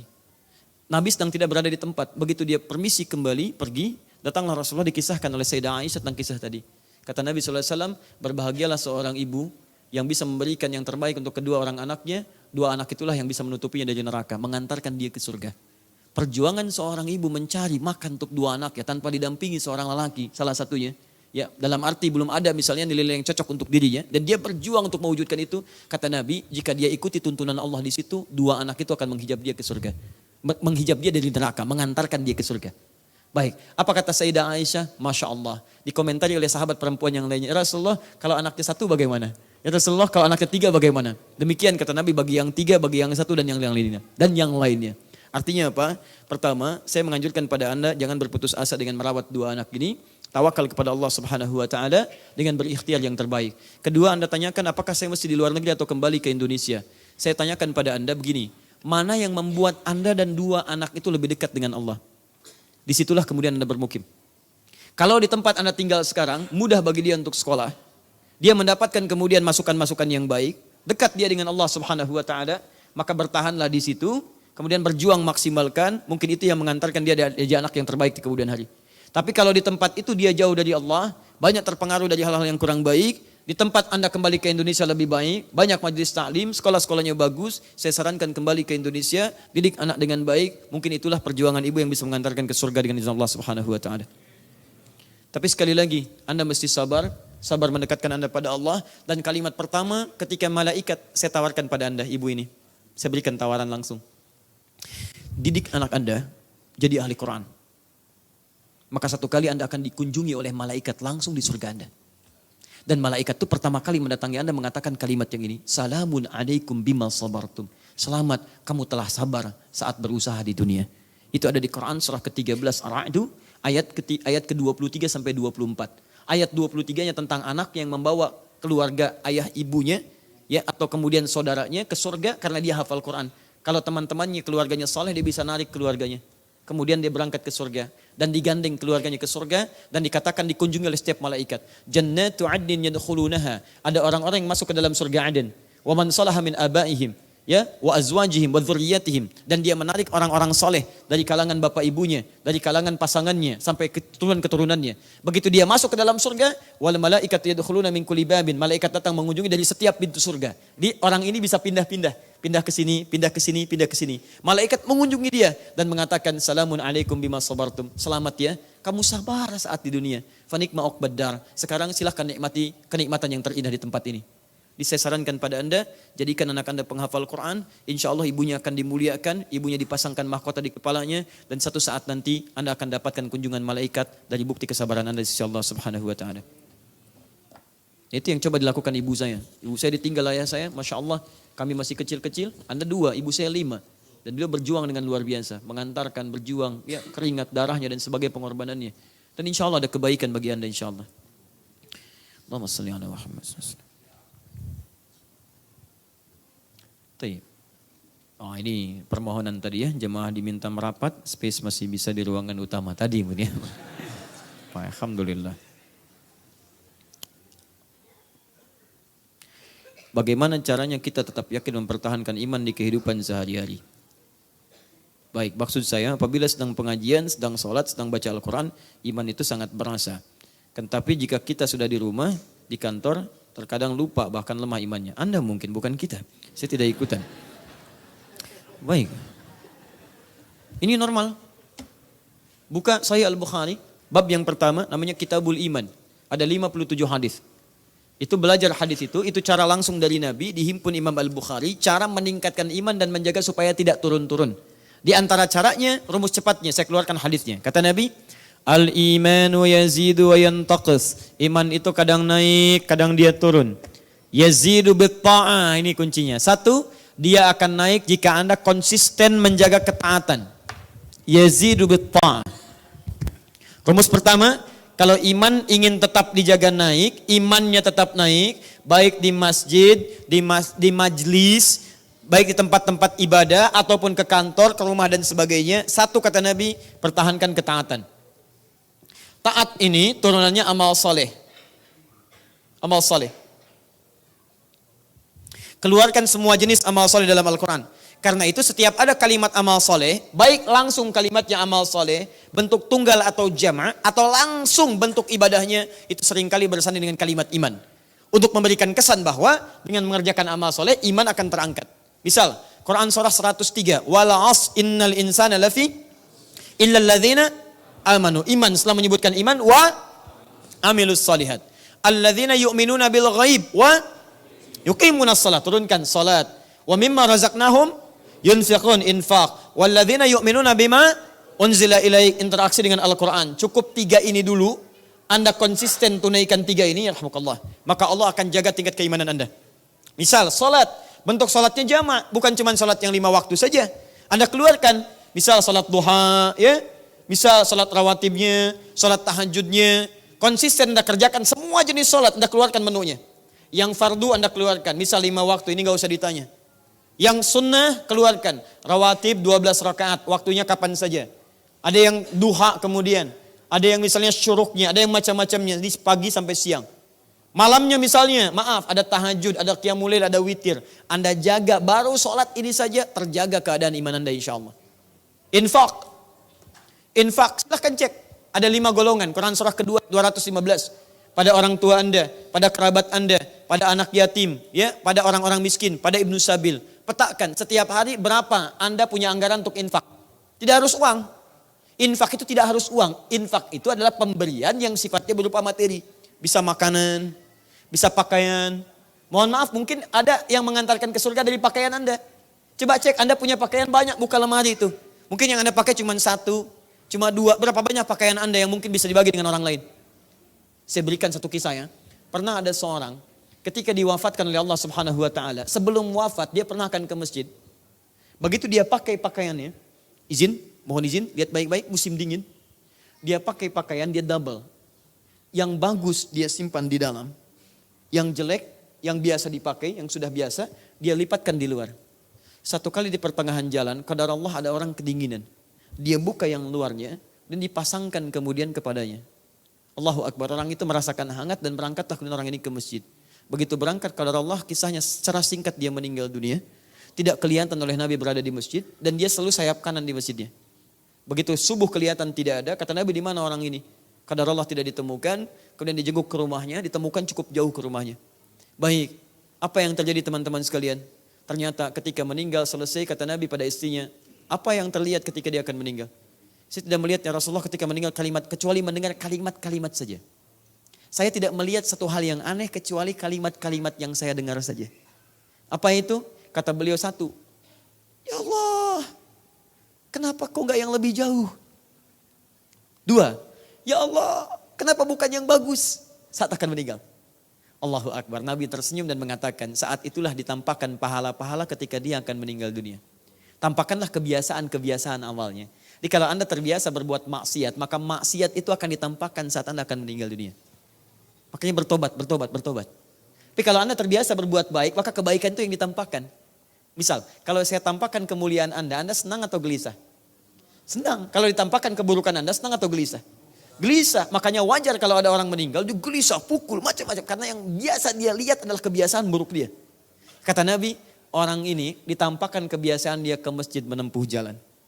Ketika dia menempuh jalan, bukankah semakin jauh semakin banyak pahalanya? Dia jalan teman-teman sekalian. Musim dingin dia berangkat, musim panas dia berangkat. Kemudian di akhir hidupnya ditampakkan pahalanya. Kata dia berkata, ya Allah, kenapa enggak lebih jauh lagi masjid ya Allah? Saya pengen lebih banyak lagi pahalanya. Dan ternyata kisah yang kedua ini adalah ketika dia memberikan kemuliaan dengan bajunya. Dia berikan yang baju yang paling luar, bukan yang paling baru. Yang paling biasa itu. Diberikanlah gambaran pahalanya. Dia menyesal pada saat itu, ya Allah, kenapa yang enggak bagus yang saya berikan kepada dia? Kalau saya berikan yang bagus tentu akan lebih banyak lagi pahalanya. Saya ingin tunjukkan kepada Anda, infak itu tidak harus dengan uang. Semua kita punya peluang untuk berinfak. Anda mungkin infakkan mushaf Anda yang biasa Anda pakai. Ya, Anda sudah tidak pakai lagi, misalnya sudah punya mushaf yang lain, biasakan. Ada yang baru, infakkan yang lainnya. Bukankah satu huruf dibacakan 10 kebaikan? Anda infak mushaf pada penghafal Quran. Penghafal Quran kan biasa menghafal. Berapa huruf dia baca setiap hari? Saya sering katakan pada Anda, hampir mustahil ada penghafal Quran. Baca Quran cuma 1 huruf, mustahil. Nun. Sudah, Masya Allah, tidak. Berapa banyak dia ulang? Makanya coba yang cerdas. Anda ingin cari amalan, cari yang cerdas. Yang pahalanya mengalir. Infak. Usahakan punya anggaran. Setiap hari saya akan temukan begini. 3, Quran. Interaksi dengan Al-Quran. Di kemanapun Anda berada, usahakan. Bismillah minimal baca. Anda mau lihat handphone, ada aplikasi Qurannya kan di situ? Ya, coba berapa kali aplikasi dibuka dengan WhatsApp dibuka? Facebook dibuka. Bisa enggak setiap mau baca Facebook, baca WhatsApp, macam-macam, baca dulu 1 ayat. Baca 1 ayat, baca lagi. Baca 1 ayat, baca lagi. Kalau Anda biasakan begitu, insya Allah ada kemuliaan pada diri Anda. Ya, kalau Quran sudah diinstal di handphone Anda, belum dibaca juga, mau diinstal di mana lagi? Hai coba teman-teman sekalian, biasakan, ini ada 3 cara. Cukup baca, namanya qiraah, dipahami, namanya tilawah, atau dihafalkan, namanya tahfidz. Dan kalau sudah seperti itu insya Allah akan dijaga. 2. Lihat, yang pertama tingkatkan taat, contohnya tadi. Yang kedua, rumus terakhirnya, tinggalkan maksiat. Yazidu bitta'ah wa yantaqisu bil maksiyah. Saran saya, kalau iman Anda ingin terjaga dengan baik tadi, maka saran saya ikuti hadis Nabi SAW. Tinggalkan maksiat. Tingkatkan taat, tinggalkan maksiat. Jadi kalau Anda misalnya berpeluang ada melihat maksiat dengan pandangan, langsung palingkan. Jalan dari sini, ada aurat terbuka di gambar macam-macam, astagfirullah, palingkan. Sudah. Ada acara TV, dengar misalnya acara-acara yang tidak baik, gosip macam-macam, astagfirullah, palingkan. Kalau sudah seperti itu, insya Allah iman Anda akan dijaga oleh Allah Subhanahu Wa Taala. Ya, aneh menurut saya, kalau aneh ya, kalau Anda rajin ngaji, baca Quran, atau ikut pengajian, bahkan kajiannya bagus, Quran, Sunnah dan sebagainya, tapi kebiasaan Anda misalnya mengerjakan maksiat, menurut saya agak aneh. Apa maksiatnya? Mencela orang lain, berselisih dengan orang lain, melakukan berita-berita yang tidak baik, ya dan sebagainya. Ada yang salah, pasti ada yang salah. Karena iman itu tidak akan bersanding dengan kufur. Maksiat tidak akan bersanding dengan taat. Pasti ada yang salah cara belajarnya. Ada yang keliru. Jelas ya? Mulai hari ini tinggalkan yang tidak baik, ambil yang baik-baiknya. Maka demi Allah saya katakan, Anda akan hidup dengan tenang. Nyaman. Dan meninggalnya pun tenang. Tenang. Insya Allah. Pernah dengar namanya? Ahmad Muzammil? Nah ya? Wah itu Masya Allah itu. Beliau orang saleh. Ya, dulu kami mengasuh pesantren, saya mengasuh Al-Hikmah di Lebak Bulus tuh, untuk anak-anak mahasiswa. Beliau juga mengasuh Al-Hikmah. Kami beda usia 7 tahun lah kurang lebih ya, saya dengan beliau. Masih muda juga meninggalnya. Baik, saya sekarang September 34, mungkin beliau kalau masih hidup 41 sekarang. Ya kurang lebih. Itu Masya Allah, beliau mengasuh di Tahsin, saya di pesantren Quran untuk hafalannya. Itu luar biasa teman-teman, bagaimana Allah memuliakannya. Hari Kamis, ketika Allah mengambil beliau kembali saking sayangnya, kamu pulang. Tinggal dikasih bersin saja 2 kali. Hari Kamis setelah sholat subuh. Ya ayat Tuhan nafsul mutmainnah. Hei Ahmad Muzammil sudah. Kamu muridnya sudah banyak yang tahsin. Bacaannya bagus-bagus. Setiap mereka baca kamu dapat pahalanya. Kamu pulang ya. Adi Hidayat masih banyak dosanya. Dia perlu banyak kesempatan. Udah. Kamu pulang. Kalimatnya indah. Ya ayat Tuhan nafsul mutmainnah. Hei jiwa yang tenang. Cuman bersin 2 kali. Hasi. Meninggal. Tadi ada yang bersin beberapa kali belum meninggal juga tuh. Luar biasa. Tadi ada yang baru sekali juga, hati-hati ya. Ringan teman-teman, ringan. Nah ini nih ya, kerjakan amal soleh, tinggalkan amal salah. Saya bermohon pada keluarga, Ustaz, saya bermohon kepada Allah Subhanahu Wa Taala, Ustaz beserta keluarga segenap Akhir TV diberikan kesehatan, keselamatan. Demikian saya bermohon pada Allah, semoga Anda dimuliakan Allah Subhanahu Wa Taala, dijaga Allah dan diberikan kesehatan, keselamatan dalam kehidupan 3 alam.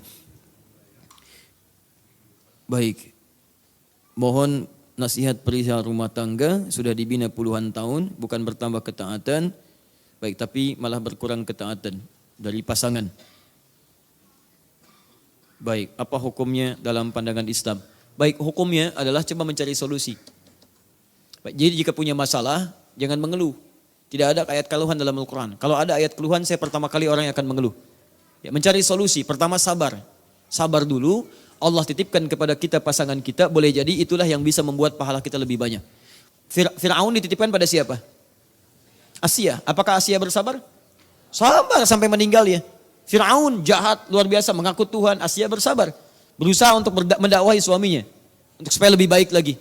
Ya, tapi Allah nanti ngasih solusi. Ya, ada solusinya nanti, solusi yang lain. Ada solusi untuk mendakwahi kalau memang ada perasaan cinta dan sayang untuk mengajaknya berubah. Ya, Masya Allah, suami Anda bukan Fir'aun. Tidak mengaku Tuhan, tidak seperti dia dan sebagainya. Maka kalau Anda merasakan ada cinta untuk mengajaknya kembali, dan dia bisa diajak, maka dengan itu ayo tanyakan, belajar bagaimana caranya. Satu, bersabar. Kedua, mulai dengan doa. Karena yang keras itu harus dilawan bukan dengan yang keras lagi. Ya, al-hadidu bil hadidi yuflah. Batu ketemu batu akan pecah. Maka caranya kalau satu sekeras batu, Anda harus selembut air. Doa kepada Allah Subhanahu wa taala. Bukankah air yang begitu lembut tidak perlu air bah, cuman tetesan, ceklik, ceklik, ceklik. Bukankah batu berlubang? Karena itu Nabi Musa ketika akan menghadapi Fir'aun yang keras itu, Nabi berdoa dulu. Lihat doanya. Rabbi syrahli wa yassirli wahlul 'uqdatan yafqahu. Bangun malam, tunaikan tahajud. Saat tahajud itulah Anda simbahkan diri kepada Allah. Dalam sujud Anda mohon, ya Allah, Engkau titipkan pasangan saya kepada saya, bukan pada istri yang lain, bukan pada perempuan lain. Karena saya yakin ya Rabb, karena saya yakin dia yang bisa menjadi imam bagi saya. Dia bisa menjadi orang baik dalam kehidupan saya. Dia yang bisa membimbing saya. Saya mohon ya Rabb, sepenuh jiwa saya yakin kepadamu. Sepenuh keyakinan saya ya Allah ya Rabbal Alamin. Sentuh hati untuk berubah. Berikan kekuatan pada dirinya. Dan berikan kekuatan kepada saya untuk sabar dalam menerima ini dan berjuang untuk merubahnya dalam kebaikan. Minta. Nanti Allah akan tunjukkan jalan kepada Anda. Kecuali kalau pasangan ini diisyaratkan oleh Nabi bisa menjauhkan Anda dari Allah, perilakunya berbahaya, bisa membahayakan jiwa Anda, maka nanti ada solusi-solusi yang lain yang ditawarkan oleh Al-Quran. Di antaranya ada khulu. Khulu itu meminta untuk dipisahkan dulu ya dengan menyelamatkan diri dan agama dari keburukan-keburukan pasangan hidup. Paham ya? Baik. Apalagi kalau jiwanya misalnya mulai ada bermasalah, mulai terganggu, mulai ngincer-ngincer ulama, bawa linggis dan sebagainya gitu ya. Nah yang seperti itu yang paling banyak masalah. Sekira cukup dulu ya. Satu lagi barangkali lah. Setelah sini sudah selesai. Saya Fuad dari Surabaya. Masya Allah. Ada orang ya, Fuad dari Surabaya. Antum, dari Surabaya langsung ke sini? Oh tinggal di sini, baik. Berarti saya Fuad dari Tanah Kusir. Ya, lahir di Surabaya, tinggal di Tanah Kusir. Taim. Baik, saya samarkan saja ya untuk ininya karena pertanyaan bagus sekali. Bagaimana kalau ada orang tua atau kerabat yang sekiranya sudah tidak punya kemampuan normal seperti yang lain, seperti misalnya ada stroke ya, kemudian ada kondisi-kondisi badan yang terasa tidak sempurna. Bagaimana hukum sholatnya? Baik, kalau memang dia masih sadar, ada kesadaran yang penuh, sekalipun misalnya badan ada kesulitan di situ, maka di sini Anda bisa bimbing dia. Salah satu bimbingan, misal, sholat itu sangat fleksibel, yang penting dia tunaikan. Kalau bisa berdiri, berdiri, tak bisa duduk, tak bisa sambil berbaring. Sambil berbaring itu bagaimana? Bisa dengan isyarat, kalau tangan tidak bisa bergerak. Misal, Anda bimbing misalnya wudhu, Anda bisa bantu dengan wudhunya, diwudhukan setelah itu bantu dengan sholatnya. Wah mulai ya, sekarang baca iftitah, baca. Anda bantu bacaannya, bisa dia ikuti. Setelah itu misalnya bantu bacaannya ke surah, bantu ke ruku, sekarang ruku. Dia bisa bayangkan dengan gerakan mata, gak ada masalah. Gerakan mata, tidak gerakan mata lagi. Lisan mengucapkan atau dalam jiwanya, sepanjang Anda terus mengingatkannya. Baru kemudian hukum tidak berlaku jika ada 3 kondisi. Rufi'al qalam an thalathin. Selain meninggal dunia ya, orangnya masih hidup tapi ada 3 kondisi ini. 1, anin naimi hatta yastayqidha. Dari orang tidur sampai dia bangun. Sampai dia bangunnya. Ditidur sampai dia bangun. Ini ada 2 kondisi. Kondisi pertama benar-benar tidur. Gak bisa bangun. Saya pernah di Libya ada kondisi teman. Dia gak bangun 2 hari 2 malam. Sakit tidak, cuman saking capeknya. Digulang-guling, dibegini-begini. Gak bangun-bangun. Setelah 2 hari 2 malam dia bangun. Setengah Ashabul Kahfi. Ya, jadi betul. Sifatnya. Baik ya. Baik. Jadi begitu digoyang-goyang gak bangun, setelah 2 hari dia bangun. Jadi saat bangunnya itulah waktu sholatnya. Dia sholat mengganti semua sholat yang dia tinggalkan dalam 2 hari tadi. Ya, Anda misalnya tidur, baru bangun jam 12. Misal subuh jam berapa sekarang? 4.37. Misal 4.37 subuh, Anda bangun 7.34 misalkan. Lewat tuh. Ada lagi bangun yang jam 12, kan lewat subuhnya kan. Bagaimana status sholatnya? Status sholatnya dilakukan saat bangunnya. Bukan sholatnya gugur, bukan. Sholat tidak gugur tapi ditunaikan saat bangunnya. Dikiaskan pada yang seperti dia adalah orang yang tidak dihukumi sholat ketika dia tidur sulit bangun seperti koma. Belum titik, masih koma. Ya, titik sudah selesai, ini koma, dia koma atau ada yang disebut mati suri dan sebagainya, maka tidak berlaku hukum sholat pada saat itu karena di bawah kesadarannya dan dia tidak mengerti apa yang terjadi pada saat itu. Paham? 2.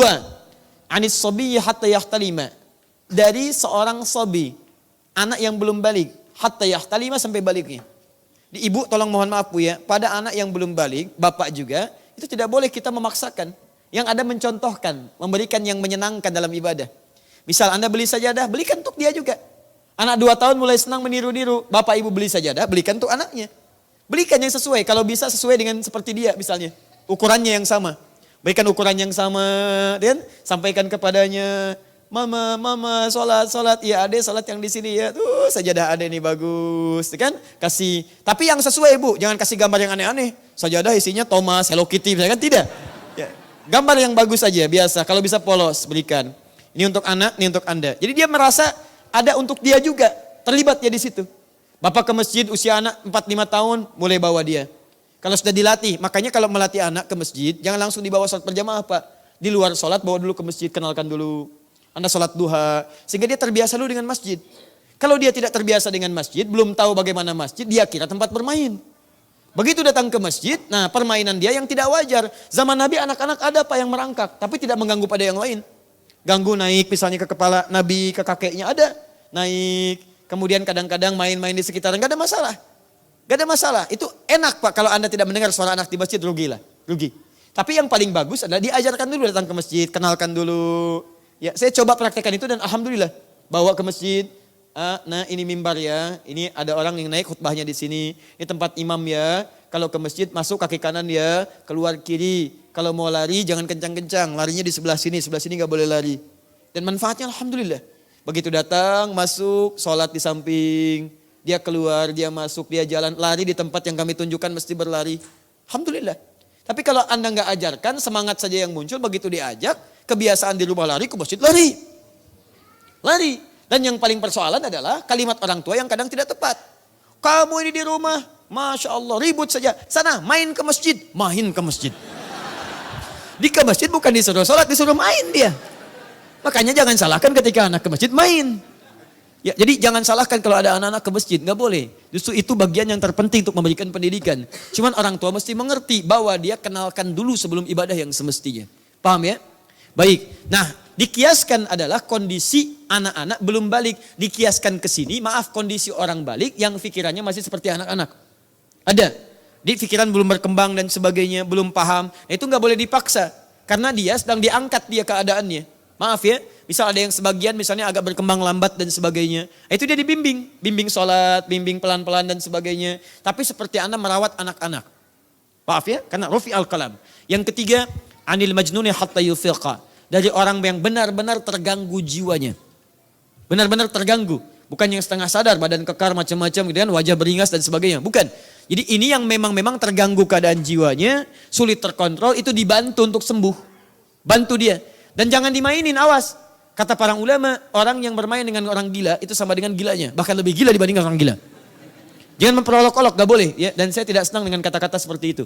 Ya, saya senang dengan kalimat-kalimat yang lembut lah, yang halus. Kita bantu dia, kembalikan lagi. Mungkin ada depresi, mungkin ada satu kejadian yang membuat dia tidak ingat dan sebagainya. Maka hukum orang seperti itu, kalau berbuat baik tidak ada pahala, berbuat salah tidak berdosa. Kalau Anda misalnya punya mangga, dia iseng-iseng melempar mangga. Sambil senyum, lempar cari mangga. Nah itu Anda gak usah larang. Karena Allah pun tidak menghukuminya. Hei, gila kamu ngambil mangga. Emang, bisa gitu kan? Itu kata para ulama, Anda yang bermasalah bukan dia. Dia yang seperti itu silakan dibimbing teman-teman sekalian dan diberikan yang terbaik. Sudah habis ya? Cukup dulu ya? Cukup dulu ya, nanti yang belum terjawab insya Allah kita jawab dalam kesempatan yang lain. Izin menyampaikan pengumuman yang pertama. Siapa yang paling jauh datang ke sini? Selain yang Surabaya tinggal di Tanah Kusir? Yang paling jauh ada? Dari mana Pak? Tangerang. 3 raksa. Ada yang 4 raksa? 3? Itu dari mana? 3 raksa juga. Sama 3 raksa. Antum? Ya? Serang. Serang, Masya Allah. Tinggal di Serang atau dari Serang? Tinggal di Serang. Kesini langsung? Tayyib. Antum? Ya? Rajak? Di mana Rajak tuh? Oh, Tangerang juga ya kan? Tangerang. Baik. Ibu? Baik, saya sampaikan yang sana dulu. Namanya siapa? Boleh berdiri? Tayyib. Namanya siapa? Aziz. Baik. Dengan siapa dari Serang? Sendiri, Masya Allah. Antum saya berikan hadiah, buku yang terbaru. Muslim Zaman Now. Hafal Quran dalam 30 hari. Boleh ke depan?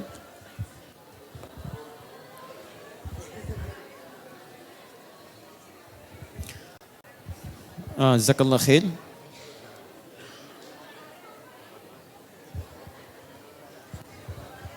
Yang ini buku baru untuk panduan menghafal Quran. Nanti kita akan ada kelasnya sendiri. Setelah saya berikan kepada Aziz, saya akan sampaikan bagaimana berinteraksi dengan buku ini. Termasuk insya Allah kapan pembagian yang telah sebagian dibagikan juga teknisnya insya Allah. Ini untuk Aziz, jazakallah khair. Terima kasih banyak ya. Fon. Itu tidak ditandatangan ya. Kalau ditandatangan dikembalikan lagi. Baik. Baik, teman-teman sekalian, izin mengumumkan beberapa informasi. Yang pertama, seperti kami sampaikan setelah kita ada acara di Istiqlal, kita insya Allah akan membuka kelas-kelas spesifik dari Al-Quran. Ya, kelas-kelas Al-Quran yang disatukan, bukan dibagi. Disatukan pada 2 program. Program pertama adalah program menghafal Quran, 30 juz keseluruhannya. Sedapat yang kita bisa, kita berazam insya Allah kepada Allah sebelum meninggal setidaknya ada ayat Quran yang kita hafalkan.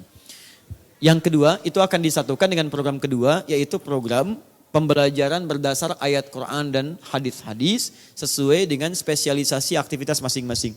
Misal, kalau Anda pengusaha, nanti ada kelas untuk pengusaha. Ayat-ayat Qurannya akan diturunkan, hadisnya akan dikeluarkan, dan akan diberikan bimbingan. Anda akan diminta menghafal, Anda hafalkan Quran, hafalkan ayat ini, dan diberikan bimbingan masing-masingnya. Ada kelas dokter, ibu nanti ada kelas ibu rumah tangga, ya teman-teman juga ada kelas yang lain. Nanti insya Allah, Kamis depan, khususnya nanti yang di Aliasan, PTM VJS, atau nanti kita umumkan, formulirnya akan diberikan oleh tim kami dari Quantum Akhir Institute. Anda yang sekiranya ingin terlibat dan masuk profesinya, silahkan bergabung mengisi formulir itu, supaya kami bisa membuat petanya. Anda di daerah mana, kemudian masuk golongan yang mana, nanti kita akan petakan, taklimnya akan dimulai di awal bulan depan, dan ini sifatnya ingat, tidak komersial, semuanya gratis, Anda tinggal menyiapkan tempat terhubung, nanti kita relay ke setiap tempat Anda. Nanti akan ada pertemuan-pertemuan, mungkin saya akan datangi Anda, atau kita relaykan. Yang penting silahkan Anda kumpul dengan teman-teman. Saya ingin Anda bersatu dengan teman-teman yang lainnya, saling share ide dan sebagainya. Dan kita bimbing bagaimana Quran membimbing itu. Nanti ada kelas dokter.